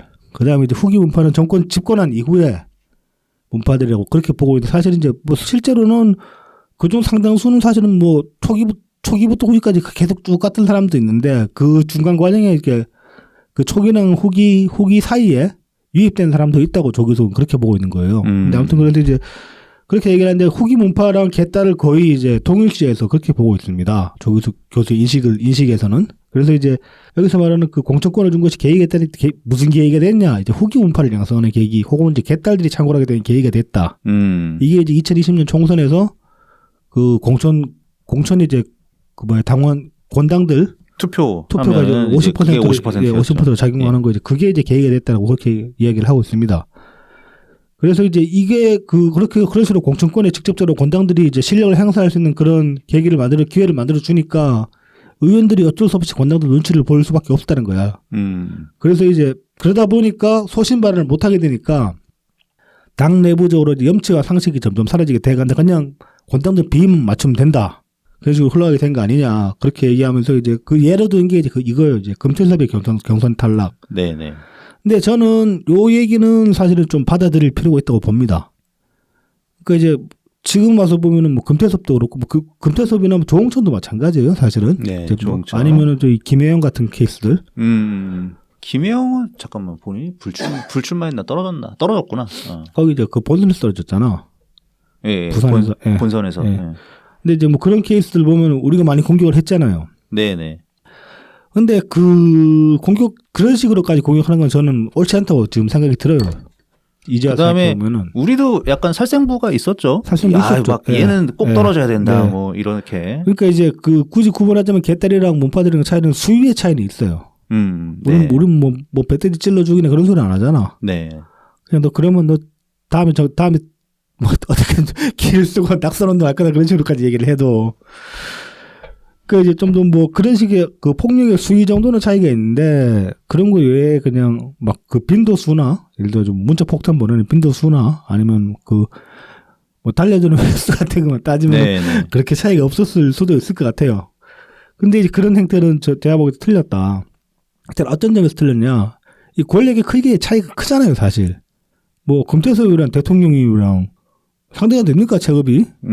그러니까 제가 이제 뭐 지난주에 그런 얘기 했지 않습니까? 윤석열이나 아니면 국힘당 애들이 자꾸 문프 대통령 가지고 뭐라 그러는데 퇴임하고 권력도 없는 사람 뭐 그렇게 신경 쓰냐 이렇게 얘기를 했잖아요. 이것도 어떻게 보면 마찬가지일 수 있는 거죠. 뭐 금태섭이 그래봤자 뭐 그 금태섭이 얼마나 대단하고 그래서 그런 소리를 해가지고 방송에 좀 나와본들 금태섭이 정권을 뒤집을 수 있습니까? 당시에. 그리고 또 그때는 또 이게 금태섭이랑 이렇게 막 심하게 김태섭을 그때 깔 때는 그 이유가 또 조국 때문이었거든요. 그렇죠. 조국 때문이었죠. 네. 그 우리가 판단이 틀린 거지 사실은 그렇게 보면 또. 틀렸었죠. 네. 뭐 금태섭 아니더라도 뭐 박용진도 얼마나 아깝습니까 백바지라고. 근데 지금 와서는 박용진 까는 사람 없잖아요 이제는. 그렇죠. 네. 그리고 이제 그렇게 보면 순간순간에 대립했던 상황들 속에서도 우리가 대립했던 우리의 스탠스가 틀린 경우도 꽤 있기도 했고, 설령 우리 스탠스가 옳았던 경우라고 해도, 네. 그 비판의 수위를 그런 식으로 비판의 방법을 그런 식으로 방법이나 수위나 그런 식으로 가서는 안 된다는 생각이 듭니다. 그 이제 저희 방송에서 맨날 하는 얘기 아닙니까? 민주주의는 그렇게 하면 안 된다고. 그래서 이제 이 조기숙 교수의 그 권당의 공천권을 준 계기 중계에 이제 그런 어떤 그 극렬 지지자들을 만들어내게 됐다. 극렬 당원들을 만들어내게 되는 계기가 됐다. 이 시각은 뭐 어느 정도 동의할 수 있을 것 같습니다. 저는 그래서. 네네. 동의할 수 있는 부분이 있습니다. 네. 그래서 이제 이게 그러면 과연 그 당원들한테 그렇게 공천권을 주는 게 잘못된 거냐? 그렇게 또 따져놓고 보면은 조기숙 교수는 이렇게 보고 있습니다. 이게 이제 유럽 같은 경우는 100%라고 그러니까 당원한테 거의 공천권을 완전히 넘겨버리는 경우들이 많다고 합니다. 네네. 그래서 100% 당원 투표로 이제 경선을 결정하게 되는. 그거 이제 따라서 했던 게 옛날 뭐 민노당 같은 경우고 정의당도 아마 그렇죠. 지금 네. 정의당도. 네. 그래서 이제 근데 그게 어떻게 가능했냐면 유럽 같은 경우는 이게 정당 역사가 오래되다 보니까 수백 년 동안 쌓인 어떤 그런 그 노하우들이 있고 그래서 이제 당원들도 대를 물려가면서 당원이 되는 경우가 많다고 해요. 네네. 그러니까 그들 안에서 이제 나름의 토론 문화라던가 네네. 그런 것들이 자리를 어느 정도 잡아 있기 때문에. 그러니까 이제 모태 당원 되는 경우도 네. 많고 우리나라도 뭐 그런 경우 지금 민주당원 같은 경우 그런 경우도 있긴 하지만은 그 차이가 있다면 이제 앞서 말씀하신 토론 문화나 아니면 이제 당원 교육도 여기서 정당 차원에서 제대로 시킨다고 해요. 네. 그래서 그게 거의 당원 교육이라는 게 단순히 뭐 선거 전략 그런 게 아니라 정치학이나 정치 철학 같은 네네. 그런 카테고리들로 들어가가지고 정말 사람들을 정치적으로 똑똑하게 만드는 거지. 네. 그런 식의 심도 있는 그 교육들도 많이 해왔고, 그다음에 그런 사람들이 당원이었는데 그런 사람이 자식을 낳아가지고 자기 자식들을 당원을 시키니까 가정교육도 돼 있겠죠 이미. 그러니까 네. 말하자면 당원 개개인의 전반적인 수준이 높다는 겁니다 유럽은. 근데 우리나라는 어떠냐? 지금 민주당은 어떠냐? 이게 이제 뭐 요 관점만 놓고 보면 이건 이제 그 문재인 대통령님 비판하고 닿는 지점이 있을 겁니다. 민주당에서도 실질적으로 입당 러시가 이루어진 게 2015년 이제 문재인 당대표 시절이었으니까. 네네. 그래서 이제 그때 그리고 지금 이제 당원 시스템이 많이 확립이 됐잖아요. 네. 보면은 지금 같은 경우는 그냥 그 입당 신청서 내고 당비 1,000원만 내면은 권당되잖아요. 일정 기간만 지나면은. 네네. 그렇죠. 그래서 이 사람들의 이 당원 개개인의 어떤 그 자질이나 그 수준을 확인을 할 수가 없는 거예요. 근데 그 수준이 그렇게 높을 리가 없지. 그러니까 그러다 보니까 이 질적으로 상대적으로 떨어지는 사람들을 당원으로 왕창 가지고 있는데 그런 상태에서 이 사람들한테 권력을 줘버리니까 이 권력이 제대로 작동이 안 되더라. 저기서 것을 그렇게 보고 있는 겁니다. 네. 이건 그래서 엘리트주의랑 좀 차이가 있는 거예요. 뭐 그럼 그러니까 유럽도 시민이고 한국도 시민인데 근데 시민 자체의 어떤 정치 기본적인 소양이 낮다라고 지적하는 거는 엘리트주의하고는 차이가 있는 거죠. 그래서 이거는 단순히 그냥 야씨 뭐 잘난 척하네 그런 식으로 볼 건 아닌 것 같다. 네. 그런 생각이 듭니다. 그러니까 경험의 문제다. 경험의 문제고 그리고 정당의 영향도 중요한 거죠. 네. 이 당원들을 그렇게 받았으면은 교육이라도 잘 시켜야 되는데. 지금 이제 교육을 하기는 하고 있는데 이제 그 교육위원장인가 뭐 그게 정봉주죠. 정봉주고 네. 그리고 저 특강에 이해찬 나와서 특강이 이해찬이고 유튜브 발언 이런 소리 하고 있잖아요. 그러니까 사실은 지금 그렇습니다. 이 유럽 따라잡을 만한 그 인프라는 구축돼 있어요. 그렇죠. 인프라는 뭐 충분하죠. 뭐 좀 그러니까 잘 써먹기만 하면 되지. 유튜브 채널 한두 개야? 그러니까요. 예. 델리민주 같은 데서 사실은 이 지금 해야 될 게 그 배트들 나와가지고 맨날 뭐 개소리하는 그런 걸 할 게 아니라 이 각 대학의 정치학 교수들, 정치철학 교수들 데려와가지고 강조시켜야 돼요, 사실은. 민주주의 시스템에 대한 이해, 네, 그다음에 네. 정당 시스템에 대한 이해 그런 것들을 당원들한테 주입을 시켜야지. 이걸 뭐 맨날 나가지고 그냥 대단한 그 개소리들만 늘어놓고 있으니까 당원들이 수준이 올라갑니까? 네. 그리고 이제 어떤 지지자들은 또 그런 게 있는 것 같아요. 아직 조금씩 있는 것 같은 게 네네. 그 뭔가 자신의 의견과 다른 게 이제 코멘트가 달리면은 네. 가르치러 들지 마라. 그렇죠. 네. 뭐 국회의원한테도 가르치러 들지 마라. 네, 네. 뭐 아니면은 뭐 댓글 다루는 사람한테 아이씨 가르치러 들지 마라. 이런 약간 좀 닫혀 있는 그런 자세들이 저는 있거든요. 근데 이제 예. 그거는 굳이 뭐 선회를 하자면은 그거는 쌍방과실이라고 봅니다. 이게 그 아다르고 어다르기 때문에 네네네. 이게 가르치를 들지 말아라고 그렇게 반응이 나오는 경우는 상당수는 무례한 댓글이 그렇죠. 달리는 무례한 경우도 댓글이 있죠. 예. 달리거나 아니면은 그 가르침의 대상한테 네네. 이렇게 신뢰를 받는 관계가 아닌데 아닌데 예. 네. 갑자기 막 주제 넘게 퍽 치고 들어가는 그런 네. 경우들이 많단 말이죠. 그래서 이거는 저는 사실은 이 조규석 교수의 이 지적이 저도 상당히 옳다고 보고 네. 이건 사실은 정당에서 해야 될 일이라고 봅니다. 네네. 당장이 뭐 당원들 스스로 똑똑해지기는 힘드니까.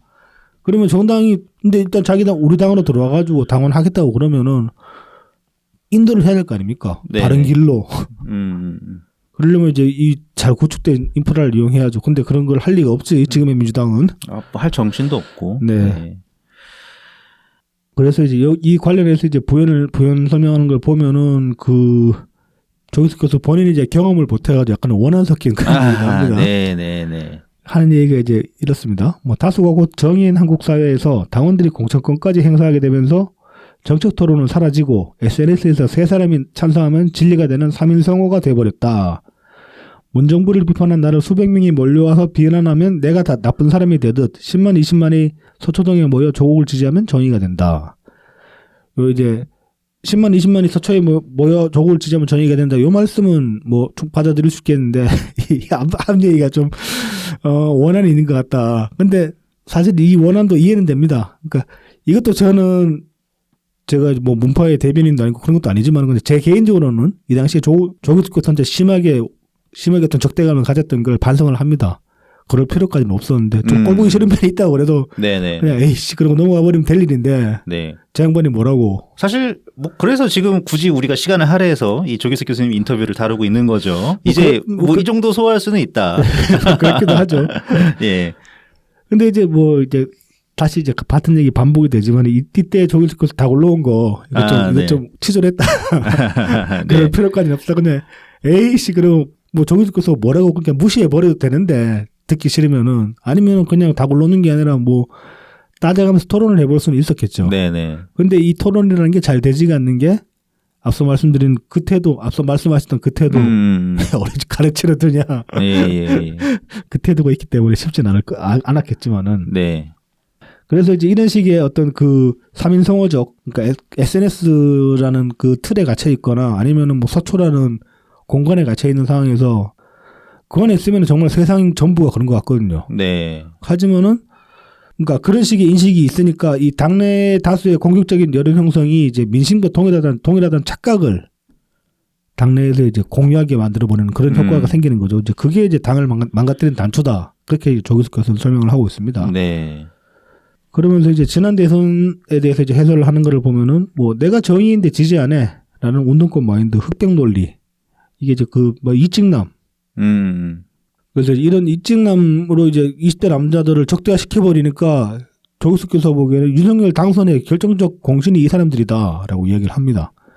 조기석 교수 아들도 뭐 20대인데 이직남이었던 것 같아요. 근데 뭐 이 양반이 특별히 일베의 성향도 아니고 조기석 교수 아들이. 네. 뭐 이제 그리고 문재인 대통령이 찍었다고 그랬던가 아무튼 그랬는데 그렇게 보면 이재명 씨라는 그런 사람일 수도 있겠다. 센스가 우리랑 비슷할 수도 있겠다. 어쩌면. 네네. 아무튼 그렇다고 합니다.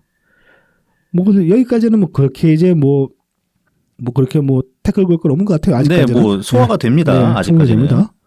그리고 이제 공천 룰에 관해서도 이야기를 하는데 뭐 이제 현재 민주당의 문제는 서울 부산 재보궐선거, 대선, 지방선거에서 참패를 하고도 그걸 문제로 인식하지 않는 데 있다. 그렇죠. 젖잘싸죠. 네. 근데 여기서 이제 우리가 말한 젖잘싸랑 좀 차이가 있는 거는 연대 표님 시절이죠. 재보궐선거는. 네. 서울 부산 재보궐 요거까지 묶어가지고.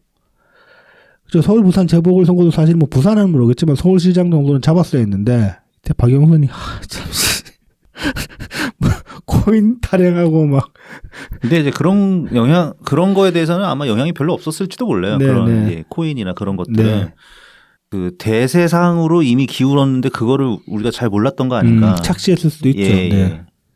뭐 아무튼 이제 이 연이은 선거 패배를 그 문제로 인식하지 않는다는데 이제 민주당이 문제가 있고 그러면 이제 이걸 문제로 인식을 했으면은 이 권당의 권리 강화에 대해서 생각을 해볼 필요가 있는데 이거를 오히려 민주당은 권당의 권리를 더 강화하려고 하고 있습니다. 네, 그렇죠. 대의원제 폐지도 그런 같은 맥락이죠. 그렇죠. 네. 그래서 말씀을 잘하셨는데 이 대의원제 폐지랑 권당의 권리 강화는 같은 게 아니죠. 그러니까 조기석 교수 보기에 그 유럽의 어떤 그 당원 성분 혹은 네네. 당원 수준에 가까운 사람들은 대의원의 가능성이 높은 거죠. 상대적으로. 그렇게 보면은 이제 뭐 이 권당 권한을 강화하는 거는 문제가 되지만은 대의원제는 유지를 해야 되는 이제 그런 인식은 같다고 공유한다고 볼 수도 있습니다. 조기석 교수가 직접 언급을 하지는 않았지만은. 네네. 그래서 이제 아무튼 뭐 권당한테 더 힘실어주려고 하고 있는데 이거는 뭐 똑같은 실수를 3번 하고도 그러니까 선거 3번을 치고 나서도 배운 게 전혀 없다. 뭐 이제 그렇게 얘기를 하고 뭐 이걸 또 바꿔 얘기하면은 이제 3년 패후에도 민주당은 계속 본인 반성을 하는 게 아니라 언론 탓하고 뭐 검찰 탓하고 그렇죠. 운동장에 기울여서 또 동정당 타령하고 그러고 있는데 이거는 국민을 개돼지 취급하는 거다 이렇게까지 비판을 합니다. 낙곰수 막 시작할 때 그때랑 똑같은 거죠 지금. 네. 10년 만에 다시 돌아왔네. 13년 만에. 자, 이제 그래서 여기까지도 딱 됐는데 이제 이 다음부터가 이제 좀 문제였는데요. 네네. 그러면서 이제 어떤 대깨문, 그러니까 문파와 비교 대상으로 삼은 게 노사모를 삼았습니다. 네네. 그래서 노사모는 이성적인 사람들이었다. 네. 이렇게 얘기를 합니다. 그래서 네. 그 근거로 드는 게 노무현 대통령께서 당선되셨을 때 이제부터는 야 이제 견제 감시 이렇게 외치면서 이제 정부 감시하겠다 이렇게 말을 했고 그다음에 노무현 대통령께서 검찰과 언론의 퇴임 이후에 당하는 걸 보면서도 노사모는 어떠한 조직적 대응도 하지 않았다. 네. 자 그렇게 하면서 이제 문파랑 다르다고 얘기를 하는 겁니다. 과연 근데 전혀 동의가 안 되죠. 예. 왜냐? 우리가 알잖아. 그러니까 문파라는 분들이 어떤 사람들인지를 네. 알잖아요. 네. 대부분이 다 노사모 하시다가 이렇게 오신 분들이거든요. 뭐 그렇죠. 그 노사모라는 거를 범주를 어디까지 두냐의 차이가 있는데 네, 정말 노사모 카페 회원이었냐? 그러면은 뭐 노사모 카페 회원에서 문파로 넘어오신 분도 있지만은 문파의 다수는 노사모 카페 회원보다는 그냥 노무현 대통령을 지지를 했는데 그러니까 노무현 대통령 지지한 사람 전체를 노사모라고 얘기를 한다면 거기에 포함되겠지만은 노사모 카페는 아니면은 그 서프라이즈에서 활동한 사람들로만 범주를 좁혀버리면은 그러면은 뭐 그렇게 많지 않을 수도 있죠. 문파. 네. 그래서 범주의 차이는 있지만 또 한편으로는 또 그렇습니다. 리자이밍 지지자들 네. 상당수는 노사모죠. 다 노사모에서 온 사람들이에요. 저는 이제 좀 다른 관점은 아니지 뭐 저도 동의를 할 수가 없는데 뭐 가장 기본적인 이유는 그겁니다. 사람 거기서 거기입니다. 그렇죠. 거기서 거기라는 게 어떤 거냐면은 뭐 지금 비씨님이랑 저를 만약에 비교를 하면은 우리 둘 사이에는 여러 가지 이제 그 기준에 따라서 차이가 납니다. 네. 많은 차이가 납니다. 뭐 일단 외관부터 해가지고 외관. 네. 뭐 생각하는 능력에 대해서도 여러 가지로 차이. 예를 들어 비씨님 전문 분야가 있잖아요. 그럼 그쪽 분야에서 비씨님은 전문가지만은 나는 아무것도 아니란 말이야. 뭐 그런 식으로 이렇게 비교를 해보면 여러 가지 차이가 나지만은 사람들은 한 100명 혹은 1000명, 10,000명 이렇게 묶어가지고 몇 개의 그룹을 만들면은 이 그룹들 간의 어떤 그 차이는 크지가 않습니다.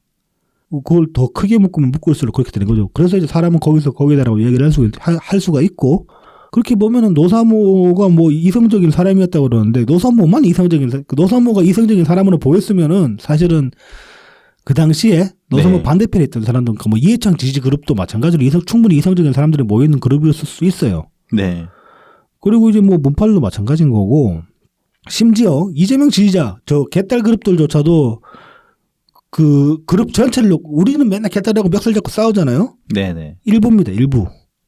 이재명 지지자의 일부입니다. 전체는 아닙니다, 절대로. 그렇죠. 지난 대선 때 이재명 찍은 사람, 저희 50% 가까이 되는 그 사람들 전부 다가 개딸 같지는 않은 거예요. 그렇죠. 네. 그럼 그 50% 전체를 묶어가지고 따져보면은 문파들은 그렇게까지 차이가 안 나는 사람들이 되는 거예요. 그래서 뭐 노사모는 이성적이었던 사람이었다. 이 말은 도저히 동의를 할 수가 없고 네. 다 이성적인 사람이에요. 일단. 그다음에 뭐 그 감시 견제 이 얘기가 참 이걸 노사모의 어떤 그 숭고함 혹은 이성적인 면으로 이제 조기석 교수는 그렇게 설명을 하고 이야기를 하고 있는데 우리는 그렇게 안 보잖아요. 이 감시와 견제 이게 노사모의 결정적인 패착이었다고 보잖아요. 그리고 뭐 검찰과 언론에 당할 때도 조직적 대응도 안 했다 그러는데 이거는 노사모가 이성적이어서가 아니라 이전에 이미 길을 다 죽여놨잖아. 노빠 담는 네. 형성해가지고 노빠들 때문에 될 일도 안 돼. 그런 식으로 언론에서 몇 년간 때렸잖아요. 네. 그래서 사람들 길을 죽여놔가지고 그런 거지. 이게 무슨 노사모가 이성적이어서 그런 거야. 전혀 이제 동의가 안 되고 이 감시와 비판이라는 게 왜 패착이었냐. 당시에 노무현 대통령도 그 말씀 하셨잖아요. 그거는 감시와 비판은 여러분들 아니더라도 할 사람 많다. 다 한다. 예. 나머지가 다 한다. 예. 여러분들은 좀 지지를 해주고 나를 믿어줘야 되는데 그렇게 말씀을 하셨단 말입니다. 그거 그냥 현장에서 하시는 말씀은 그렇게 이제 무게를 안 실으시고 이렇게 농담처럼 던지시긴 했는데 그거 되게 뼈 있는 말이에요, 사실은 그거. 그렇죠. 근데 네. 그 말을 당시에 못 세게 들었던 거지, 이 노사모들이. 그런 다음에 이제 이라크 파병 이런 걸로 그렇죠. 네네. 쌍심지 켜고 네. 같이 정부 공격하기나 하고 네. 어쨌든 그런 거에 대한 반성으로 사실은 또 문파는 그렇죠. 이제 문파가 생겨난 비판적 거죠. 지지를 하지 않겠다. 네. 온전한 지지를 하겠다. 네. 이런 스탠스로 간 거죠. 그렇죠. 네. 그러니까 그 사람들이 그 사람들이라니까. 결과적으로 그런 면도 예. 있죠. 네. 이제 그런데 그것도 100% 괜찮았느냐 네. 문재인 정부 시절에 네. 뭐 거기에 대해서는 뭐 약간의 반성의 지점도 있고 그러니까 이게 완벽한 건 없는 것 같아요. 뭐 비판적 지지든 온전한 지지든 그냥 뭔가 적당한 어느 선이 있는 것 같아요. 자 이제 좀 더 봅시다 다시. 네, 그렇죠. 그래서 조규석 교수가 2018년 5월에 이제 책 출간하면서 인터뷰를 했는데 이때 이제 대통령님 원팀론을 들어가지고 이게 이제 다양성을 줄이고 의사소통을 방해해가지고 정책 실패를 가져올 수 있다 이렇게 얘기를 했더니만은 문파들이 몰려가지고 벼구리를 놨다. 그렇죠. 네가 뭔데 문재인을 가르치느냐. 네. 그래서 이제 이때 이제 조규석 교수는 이 경험을 바탕으로 이런 얘기를 다시 한번 합니다. 전문직 중심의 노사모가 매우 이성적이고 교육 수준이 높은 사람들이었다면 후기 문파는 대선 재수 시절 문 후보를 지켰던 초기 문파와 달리 포퓰리스트 성향이 강했다. 이렇게 얘기를 하고 있습니다. 그러니까 이게 뭔가 굳이 그러니까 왜 구분을 하려다 보니까 이게 꼬이는 것 같아요. 그러니까 그 사람들이 그 사람들이고요. 같은 사람이고요. 뭐 이제 이거는 네. 여러 가지로 비판을 해볼 수 있는데 일단 이제 원팀론을 잠깐 이야기를 해봅시다. 네, 네. 이 원팀론에 대해서 우리도 많이 오해하고 있는 면이 있고 우리랑 똑같은 오해를 조규석 교수가 한 게 아닌가 저는 그런 생각이 듭니다. 네. 일단 원팀론이라는 게 대통령이 말씀하신 원팀론이라는 게 전체주의가 아니에요. 그러니까 결정하면 따르라 그런 얘기가 아니에요 절대. 이게 이제 대통령님이 원팀 발언을 하신 게 선거 때 경선 때 나왔거든요 처음. 네. 2017년 대선 경선 때. 용광로. 네, 용광로 대선 말씀하셨잖아요. 그래서 싸웠지만 이제 네. 이제 힘을 모아서 네. 이제 가자. 그거는 그러니까 그 말씀을 용광로 대선 말씀을 하실 때 그 말씀의 대상은 지지자들을 향해서 하신 말씀입니다. 그렇죠. 네. 반대자들한테 하는 얘기가 아니고 반대자들한테 하는 얘기면 전체주의가 맞아요. 야, 내가 이거 쓰니까 들어와서 꿇어 이런 얘기가 되는데 지지자들한테 그 얘기를 한다는 거는 야, 우리가 이겼으니까 쟤들이 막 듣기 싫은 소리에도 반박하지 말고 때리지 말고 어떻게든 잘 달래고 다독여가지고 데리고 와서 같이 가야 된다. 그렇게 같이 말씀을 하신 거예요. 네. 그렇죠. 그리고 대선 때는 잘 따랐어요. 어느 정도.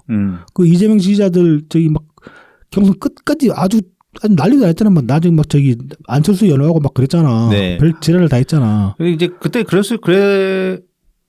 그냥 그러니까 비웃고 넘어갈 수 있었던 게 네. 확실하게 그때는 소수였거든. 그렇죠. 3등이었잖아. 안희정한테도 졌잖아. 뭐 이재명이. 그런 것도 있고 뭐 안희정 쪽에도 그렇게까지 심하게 안 그랬잖아요. 그냥 그 혼자 몰라 뭐 같은 놈 그런 소리를 했지만은. 네.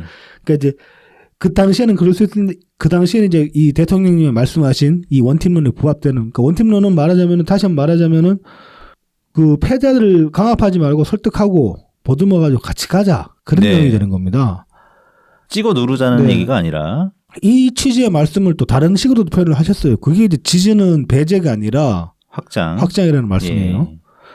그 이런 식으로 대통령이 원팀론에 관해서 몇 번이나 말씀을 하셨고 그 의미는 다시 말씀드리지만 전체주의가 아니고 포용이다. 네. 그런데 이제 어떻게 보면은 지지자들도 문재인 대통령의 의도대로 행동하지는 않았다. 저 이해를 못한 걸 수도 있고. 네. 뭐 그러니까 조규석 교수도 마찬가지로 근데 이거를 무슨 의사소통을 방해하고 정책의 실패를 가져올 수 있다라고 이렇게 얘기를 했다는 거는 원팀론을 잘못 이해하고 있는 거예요. 네. 이거를 원팀론이랑 대통령 지지자를 분리해 가지고 봤으면은 조규석 교수가 제대로 이해하고 있다고 말을 할 수 있을 거예요. 그러니까 문재인 대통령은 포용을 이야기를 했는데 지지자들은 오해를 해서 배척을 하고 네. 무조건 꿇어라. 그러니까 굴복을 강요하더라. 따르라고 하면 강요하더라. 그렇게 풀어갔으면은 조규석 교수가 원팀론에 관해서 제대로 보고 있겠구나, 보고 있는 거구나라고 말을 할 수 있겠는데 그렇지가 못했기 때문에 네. 그래서 이 양반도 원팀론을 잘 모르는 것 같다. 그런 생각이 일단 들고 근데 이제 왜 이렇게 되느냐는 보면은 이해는 됩니다. 이게 그 2018년 5월에 다구리를 맞아가지고 네네. 다구리 맞으면서 다구리 친 놈들 다 치는 사람 문파들 다 그 얘기를 한 거야. 원팀이야 그러면서 때린 거야. 그러니까 근데 그 우리 중에서는 원팀 얘기하면서 깐 사람은 없었는데 그러니까 그러니까 대체로 그러니까 그런 사람들이 있었나 봐요. 네, 뭐 그런가 봅니다. 그래서 좀 원한이 있는 그런 이제 뭐 원한 때문에 이렇게 약간 삐뚤어진 그런 면도 보이긴 합니다. 근데 이제 좀 비아냥되신 분들도 있긴 했었죠. 그러니까는 그렇죠. 네. 문재인 정부에서 안 불러주니까는 괜히 그렇죠. 밖에서 태클 건다. 네네. 뭐 이런 식으로 좀 네네. 곡해하는 사람들도. 네, 뭐 저도 약간은 그런 식 가지고 있었는데 요 인터뷰를 정리를 하면서 그냥 그런 미우면 다 버리게 되었습니다. 자, 그래서 뭐 이제 또 노사모는 뭐 전문직 중심의 교육 수준이 높은 사람인데 문파는 포퓰리스트라 그러는데 이것도 이제 본인의 경험을 가지고 이야기를 하는 거예요. 본인 경험이지. 네. 자기 주변에 자기가 교수고 네. 그다음에 이제 자기가 만나는 사람들도 나름 뭐 그러니까 그런 그룹이 있었다고 하잖아요. 그렇죠. 조기석 교수 네. 옆에 그 노무현 대통령님 노무현 정부 시절 네. 참여정부의 업적이나 정책을 가지고 얘기하던 그룹이 있었는데 뭐 지금 네. 조국 때문에 찢어졌다 그랬나? 네. 뭐 하여튼 근데 뭐 교수랑 이렇게 서로 만나려면 나름 좀 전문성도 있고 그런 사람들로 이제 그룹이 맺어졌을 텐데 네. 너무 본인 경험만 가지고 그렇죠. 좀 미화시키는 감이 있습니다. 예. 얼마나 대중 그룹 아닙니까 노사모 하면. 그렇죠. 그게 그 사람들이 전부 뭐 거의 다 전문직 중심의 교육 수준 높은 사람들로만 이루어졌다? 아니죠. 아니죠. 지금 누구야 지금 깜빵 가 있는 애 양말상호. 그렇죠. 발상. 걔가 뭐 걔는 걔 뭐 교육 수준 높아? 뭐 대학은 나왔겠지만 뭐 높아봐야 얼마나 높고 뭐 무슨 전문직이야. 그런 말입니다. 그런 애들도 있는데. 제가 뭐 그래서 이제 굳이 따져보면은 노사모도 참여정부 초중반까지는 연락이 공격적이었어요. 그래서 오죽하면 노빠담론도 그것 때문에 형성된 거기도 하고 그다음에 그 일베 창궐에 관해서도 그게 이제 노사모의 안티테제로 시작했다는 그런 얘기들이 많잖아요. 아 그렇죠. 네. 그게 노사모가 온라인상에서 상당히 교조주의적으로 공격적으로 그렇게 이제 대응한 면이 많았기 때문에 이 반대자들한테 그거에 이제 반발해서 나온 게 이제 일베다. 그런 얘기도 있는 정도니까 노사모가 그렇게 과격하지 않았던 것도 아니에요. 그리고 이제 포퓰리스트적 성향이라는 거 이거는 저는 노사모가 포퓰리스트에 가까웠다고 봅니다. 어떤 면에서 그러냐? 아까 이제 그 문파랑 노사모랑 결정적인 차이가 한 가지가 있는데 그게 집권의 무게를 이해하냐 못하냐의 차이거든요. 네네. 노사모는 이해를 못했어요. 감시와 견제를 하겠다고 했어요. 근데 문파는 집권의 무게를 이해를 하기 때문에 내 생각에는 안 맞아도 이유가 있을 것이다. 아니면 뭔가 이제 하겠다라고 얘기를 했는데 안 이루어져도 시간이 걸릴 것이다라고 그렇게 지켜봐주는 그런 이제 스탠스를 선택을 했잖아요. 그게 집권의 무게를 이해하기 때문이잖아요. 근데 노사모가 감시 견제 이야기하면서 나중에 그 FTA 반대하고 파이분 반대하는 이유는 뭡니까? 노사모는 노무현 대통령님이 어떤 정책을 할 것인지 정치 철학이 뭔지 거기에 대한 이해가 없었어요. 그냥 노무현에는 사람이 좋아가지고 지지를 했던 사람들이에요. 그뿐인 거야. 그럼 그 사람들이 포퓰리스트 아니야? 표피만 보고 그냥 어떤 눈에 띄는 면만 보고 따라간 건데 그럼 그 사람들을 포퓰리스트라고 봐야지. 문파들은 오히려 그런 점에서 보면은 문재인이라는 사람에 끌려가지고 왔지만은 집권의 무게를 이해하려고 하기라도 했단 말이에요. 그러니까 어느 정도는 이해를 하는 사람들이었고 그러면 문파가 훨씬 발전됐고 포퓰리즘에서는 많이 벗어나려고 했던 사람들이라고 봐야 되는 거지. 노사모랑 문파를 비교해가지고 문파가 포퓰리스트다라고 이야기하는 거는 조기석 교수 본인의 원함만 너무 드러내는 그런 발언이었다. 뭐 저는 네. 그렇게 생각을 합니다. 네. 그래서 이 정도쯤 되면은 이러다가 조기석 교수님 완전 진중권 되시는 거 아닌가. 아 근데 또 이 인터뷰에 진중권님 비교하는 이야기가 나와요. 그러니까 되게 싫어한다며. 네. 그래서 그런 걱정까지는 하지 않아도 되겠구나. 아니 뭐 되게 싫어하는 건 아닌데 자기랑 비교하는 게 좀 그게 있는 게 진중권 교수는 논객이고 말씀을 시원시원하게 잘하시는데 다만 자기는 이제 진중권이 너무 그 상대방을 놀리는 듯한 비아냥되고 그런 말들을 많이 해가지고 그런 게 싫다. 네네. 그런 반면 자기는 정치학을 연구하고 공부하는 교수인데 난 전문가로서 네, 얘기하는 건데 그렇죠. 그렇게 얘기하는 거고 내가 정치학을 해서는 진중권보다 많이 한다. 그러니까 진중권은 비교하지 마라 그렇게 얘기를 네. 하더라고. 그래서 이제 뭐 거기까지는 가지 않겠구나. 네. 뭐 그런 생각을 잠깐 하긴 했습니다. 그래서 이제 전반적으로 보면은 조기석 교수는 좀 원한이 있다. 확실히 문파들한테. 네. 네. 그리고 뭐 원한 가질만 하다고 생각하고요. 네. 하지만 뭐 그 원한만 가지고 이렇게 하면은 그 스탠스 꼬여집니다. 꼬입니다.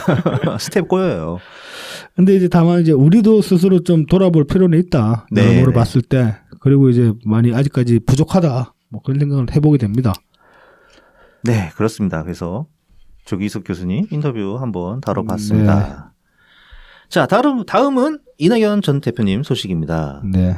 예, 6월 13일에 SNS에 이제 독일 소식 올리셨습니다. 네. 12일 오후 한국 시간으로 13일 새벽에 독일 베를린 자유대학에서 강연 했습니다. 김대중 대통령께서 2000년 3월 9일 베를린 선언을 발표하셨던 바로 그 방에서 제가 한반도 평화를 주제로 강연했습니다. 역사적 현장에서 강연하도록 초청해 주신 베를린 자유대학 한국학연구소 소장 이은정 교수에 감사드립니다. 김 대통령의 베를린 선언은 석 달 뒤인 2000년 6월 13에서 15일에 분단 이후 첫 남북 정상회담으로 이어졌습니다. 저의 부족한 강연에는 학생과 시민이 빈자리 없이 모이셔서 진지하게 경청하고 질문해 주셨습니다. 여러분의 열정에 감사드립니다. 오늘 이제 강연을 마치시고 그 독일 기민당 외교위원회 대표랑 또 한 몇 시간 면담을 하셨고, 그리고 또 그 독일 학문과 정치 재단이라는 곳에 이제 국제 정치 안보 연구소 중국 전문가, 그다음에 한반도 연구가 등을 만나가지고 또 연이어가지고 장시간 토론을 가지셨다고 합니다. 네. 요거 이제 관련 기사가 나와 있는데 연합뉴스 13일자 기사를 보면은 이제 그 베를린 대학에서 이제 강연한 내용들이 나와 있어요. 요거는 사실 뭐 그 북한 문제 같은 것들은 그동안에 많이 하셨던 말씀이고, 그다음에 네. 그 뭐 한반도 생존 전략에 잘 나와 있는 얘기들이니까 이제 원래 오늘 좀 시간이 되면 요거 다시 한번 말씀을 드리고 싶었는데 시간이 안 돼가지고 패스를 하겠지만은 저는 이 내용들을 오직 이제 중복되는 내용일 수도 있는데 오늘 방송에 굳이 대본에 집어넣은 거는 다른 이유가 있어가 아니라 이 내용들을 우리는 숙지를 하고 있어야 됩니다. 네네네. 이게 말하자면 뭐냐면 우리 영업 매뉴얼이에요. 제가 보기에는. 그렇죠. 그렇게 되는 거죠. 자, 그래서 이 문재인 정부에서 있었던 비핵화 협상 실패 원인, 네, 이렇게 5가지를 짚으셨는데, 네. 이제 북한 체제의 생존 욕구를 무시했다. 네. 그다음에 북한이 다른 사회주의 국가들처럼 금방 붕괴할 것이라고 오판했다. 네. 그다음에 북한에 대한 경제 제재 등 압박 효과를 과신했다. 네. 그다음에 정권에 따라 북한 정책이 오락가락하면서 일관성을 상실했다. 네. 그다음에 마지막으로 한꺼번에 모든 것을 이루려 하다가 안 되면 협상을 깨는 전부 아니면 전무 all or nothing의 함정에 빠진 것이다. 그러니까 요 실패 원인은 대부분 이제 미국 정부에 대한 그런 얘기입니다. 네, 그렇죠. 요즘에 네. 이제 한 가지 정도는 우리나라 정부도 이제 공유를 해야 될 필요가 있는데 이게 그거죠. 정권에 따라 북한 정책이 오락가락하며 일관성을 상실했다. 그렇죠. 네. 이 점을 이제 이낙연 대표님도 많이 짚으시면서 이제 독일 사례를 드셨어요. 독일 같은 경우는 그 헬무트 콜 이제 전 총리가 그 독일 통일을 기여를 하면서 이제 반대 정당의 정책을 흡수를 했단 말입니다. 그때 이제 3인당 빌리 브란트 총리의 동방 정책을 기민당 콜 총리가 이어받아 가지고 그렇게 된 건데 우리나라는 뭐 이제 그 정권 바뀔 때마다 대북 정책을 이제 보수 정부들이 뒤집어 엎어버리는 바람에 일관성을 많이 상실을 한 면이 있죠. 네. 뭐 이제 이거 이외에도 이제 그 일본 이야기도 좀 하셨고 이날 강연에서는 그랬습니다. 그리고 네. 이제 뭐 기사에서 보면은 그 이제 총선 출마는 생각하고 있지 않다. 다시 네네. 한번 이제 말씀을 하셨고 그다음에 뭐 현 정부에 대한 한반도 평화의 최대 이해 당사자답게 행동하라고 지금도 충고와 제안을 하고 있고 귀국하면 1년 동안 미국에서 연구 결과를 중심으로 제가 할 바를 할 것이다. 이렇게 말씀을 하셨어요. 그래서 이런 것들을 통해서 한번 또 생각을 해볼 수 있는 게 귀국 이후에 사실 연 대표님이 그 당내에서 할 수 있는 일 없잖아요. 네네. 이건 정말 단정해서 말할 수 있잖아. 냉정하게. 현재로서는 뭐 당내에서 할 수 있는 게 왜 없냐. 뭐 신당 창당도 마찬가지고 그게 아니더라도 당내에서 어떤 개파를 형성한다거나 그렇게 해서 이제 이재명 반대 그룹을 형성하려고 해도 구심점이 될 만한 구심점이 될 수가 없어요. 지금 이낙연 대표는. 왜 그러냐. 뭐 다른 게 아닙니다. 대권 주자라서 위력이 없으니까. 예, 아직 뭐 지지율이 좀 많이 아쉽죠. 그렇죠. 여론조사에서 보면 그게 여론조사 지지율이 증명을 하잖아요.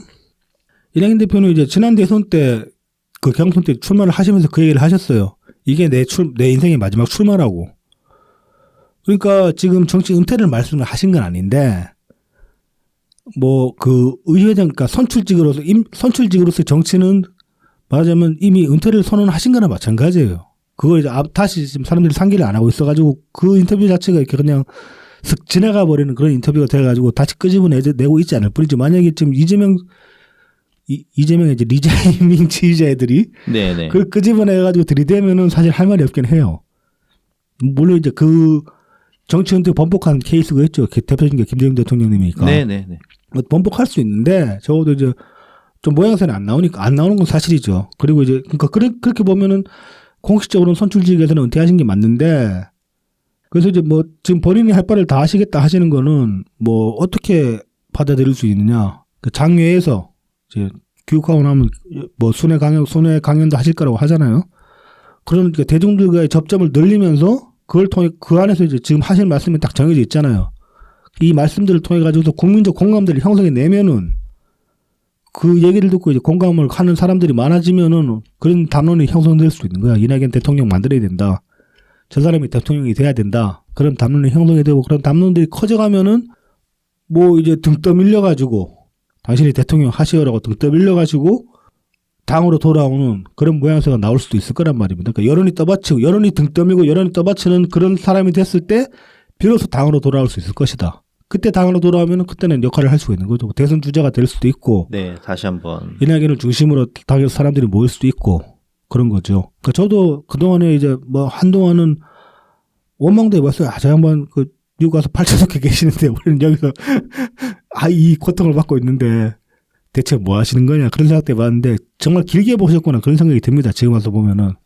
그리고 본인이 당장에 할 수 있는 게 없고 그러려면 뭔가를 하려고 하면은 여론을 업어야 되는데 그 여론을 없는 일을 이제 지금부터 하시려고 하는 거겠구나 그렇게 생각이 듭니다. 네. 자, 그러니까 이제 뭐 이런 점에서 보면 다시 한번 말씀드리지만 우리도 똑똑해져야 되고 좀 더 유해져야 되고 이 대한민국 생존 전략 내용 딸딸 외워주는 다들 숙제를 하시고 영업을 하셔야 됩니다. 네, 그렇습니다. 아유, 빨리 마저 읽어야 되는데. 네. 예. 빨리 한번 저도 다 읽어보겠습니다. 네. 자, 다음은 마지막으로 평산마을 소식입니다. 이번 주에는 문재인 대통령님께서 책을 2권을 추천해 주셨습니다. 2권인데 다행히 2권 다 빡센 책은 아니고 이제 창고는 그 구멍가게 오늘도 문을 열었습니다라는 책입니다. 이게 이제 그 통영에 있는 지역 출판사 남해 봄날 여기서 낸 책인데 이 남해 봄날도 지역 책방을 운영을 하고 있어요. 봄날의 책방이라고. 아, 네. 이게 이제 평산 책방에는 이제 비슷한 그런 시스템인 것 같습니다. 그래서 이제 뭐 그런 취지로도 이 책을 소개하신 게 있고 그다음에 이 책 자체가 이제 펜화 그림이랑 펜으로 그린 사파랑 이제 구멍가게 이야기들을 이제 잘 풀어내는 뭐 수필집이라고 해야 되나? 뭐 이제 그런 책입니다. 네. 그래서 이제 대통령님이 평가하신 거는 지금까지 추천한 책이 주로 지식을 위한 책이었다면 이 책은 100% 감성을 위한 책이다. 그렇게 이제 말씀을 하셨어요. 네. 그래서 이제 뭐 그렇게 빡세게 볼 책은 아니다. 아, 네네. 그리고 이제 15일 날 또 책을 한 건 추천을 하셨는데 이거는 만화. 네. 그 김금숙 작가의 내일은 또 다른 날이라는 이제 만화입니다. 이거는 그 대통령님 만화라고 얘기를 안 하시고 그래픽 노블이라고 설명을 하셨어요. 그래픽 노블 그러면 이제 그 아시다시피 주로 이제 마블 출판사에서 많이 나오던가 뭐 그렇죠. 근데 그 슈퍼 히어로물만 있는 건 아니고 그래픽 노블 장르도 다양한데 그래픽 노블은 일반 만화랑 조금 차이가 있어요. 글자가 더 많아. 네네. 그러니까 그 그래픽 노블이잖아요. 네네. 그러니까 사파가 많은 소설이라고 봐야 되나? 소설인데 근데 이제 그게 사파가 사파인 게 아니라 말풍선이 달려 있으니까 만화에 가깝긴 한데 뭐 근데 이걸 그냥 그 기존의 만화랑 비교해 보면 좀 더 읽어야 될 글자 수가 많긴 해요. 그래서 아무튼 이걸 그래픽 노블이라고 소개를 하셨어요. 그래서 이제 김은숙 작가의 작품이 이제 뭐 국제적으로도 인정받는 그런 이제 그런 작가의 작품이다. 뭐 그렇게 이제 설명을 하고 계십니다. 이번 주에 또 뭐 좀 특이할 만한 뉴스라고 해야 되나? 그런 뉴스가 있어요. 그 지난 대선 때 여기 홍대 앞에서인가 그 대통령님 업어주신 분이 한 분 있거든요. 지지자분 중에. 네네네. 기억나십니까? 그분이 근데 외국 사시는 분이세요.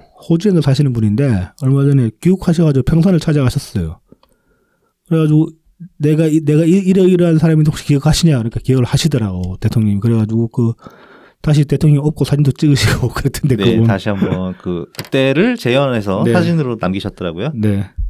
상당히 흐뭇한 느낌이었습니다. 그러니까 그 장면을 보고 저는 또 어떤 생각이 들었냐면 이 책방이라는 게 그런 의미도 있겠구나. 그러니까 대통령님 스스로도 이 지지자분들한테 감사하다는 말씀을 뭐 공식적인 그러니까 모두한테는 하셨지만은 이렇게 한 명 찾아뵙고 말씀드릴 방법은 없잖아요. 네.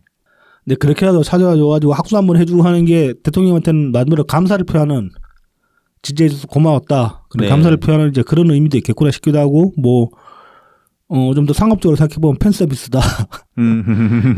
그런 관점으로 생각해볼 수 있는 것 같습니다. 네. 평산 마을 서점이. 또 그리고 뭐 그 마지막으로 또 단신으로 소식을 전하자면은 대통령님이 이제 닭도 키우신다고 합니다. 아, 닭을요? 네. 그 사진이 어저께 올라왔는데 그 닭장을 만드시고 지금 뼈아리 큰 애들 뭐라 그러지? 연계가 된 애들? 네네. 연계가 된 애들이 이제 한 열댓 마리 좀 되어 보이던데 되게 흐뭇한 표정으로 바라보고 계신 그 동영상이 올라왔어요, 어저께. 대통령 페이스북이나 인스타그램을 찾아보시면은 볼 수 있습니다. 네. 자, 그러면은 오늘 소식 다 전해드렸고요. 네. 예. 그럼 저희는 다음 주에 다시 찾아뵙겠습니다. 아, 그러고 보니까 다음 주가 귀국하시는 날인가? 그렇습니다. 다음 주 이제 토요일 귀국하시는데 저희는 아마도 그날 녹음을 해야 되지 않을까 싶습니다. 현재로서는. 네, 그렇습니다. 그래서 공항 상당히 붐빌 수 있으니 이미 지금 봐가지고는 그 지역별로 버스 대절했다고 이제 그 공고 올라온 것만 해도 몇 대가 되기 때문에 그것만 해도 인원수는 꽤 모이지 않을까. 네네. 뭐 그런 생각이 듭니다. 모두 안전 잊지 마시고요. 네. 그 괜히 개딸들도 지금 뭐 테러하러 온다는 얘기도 있고. 그다음에 또 뭐 어제 또 지방에 무슨 보수 단체는 개딸들 잡으러 오겠다고 뭐 그런다는 단체도 있다고 하는데. 맞아. 네. 하여튼, 잘 분리되셔가지고 얽히지 않도록. 네. 좋은 시간 보내시길 바라겠습니다. 네. 그럼 다음 주에 다시 찾아뵙겠습니다. 감사합니다. 감사합니다.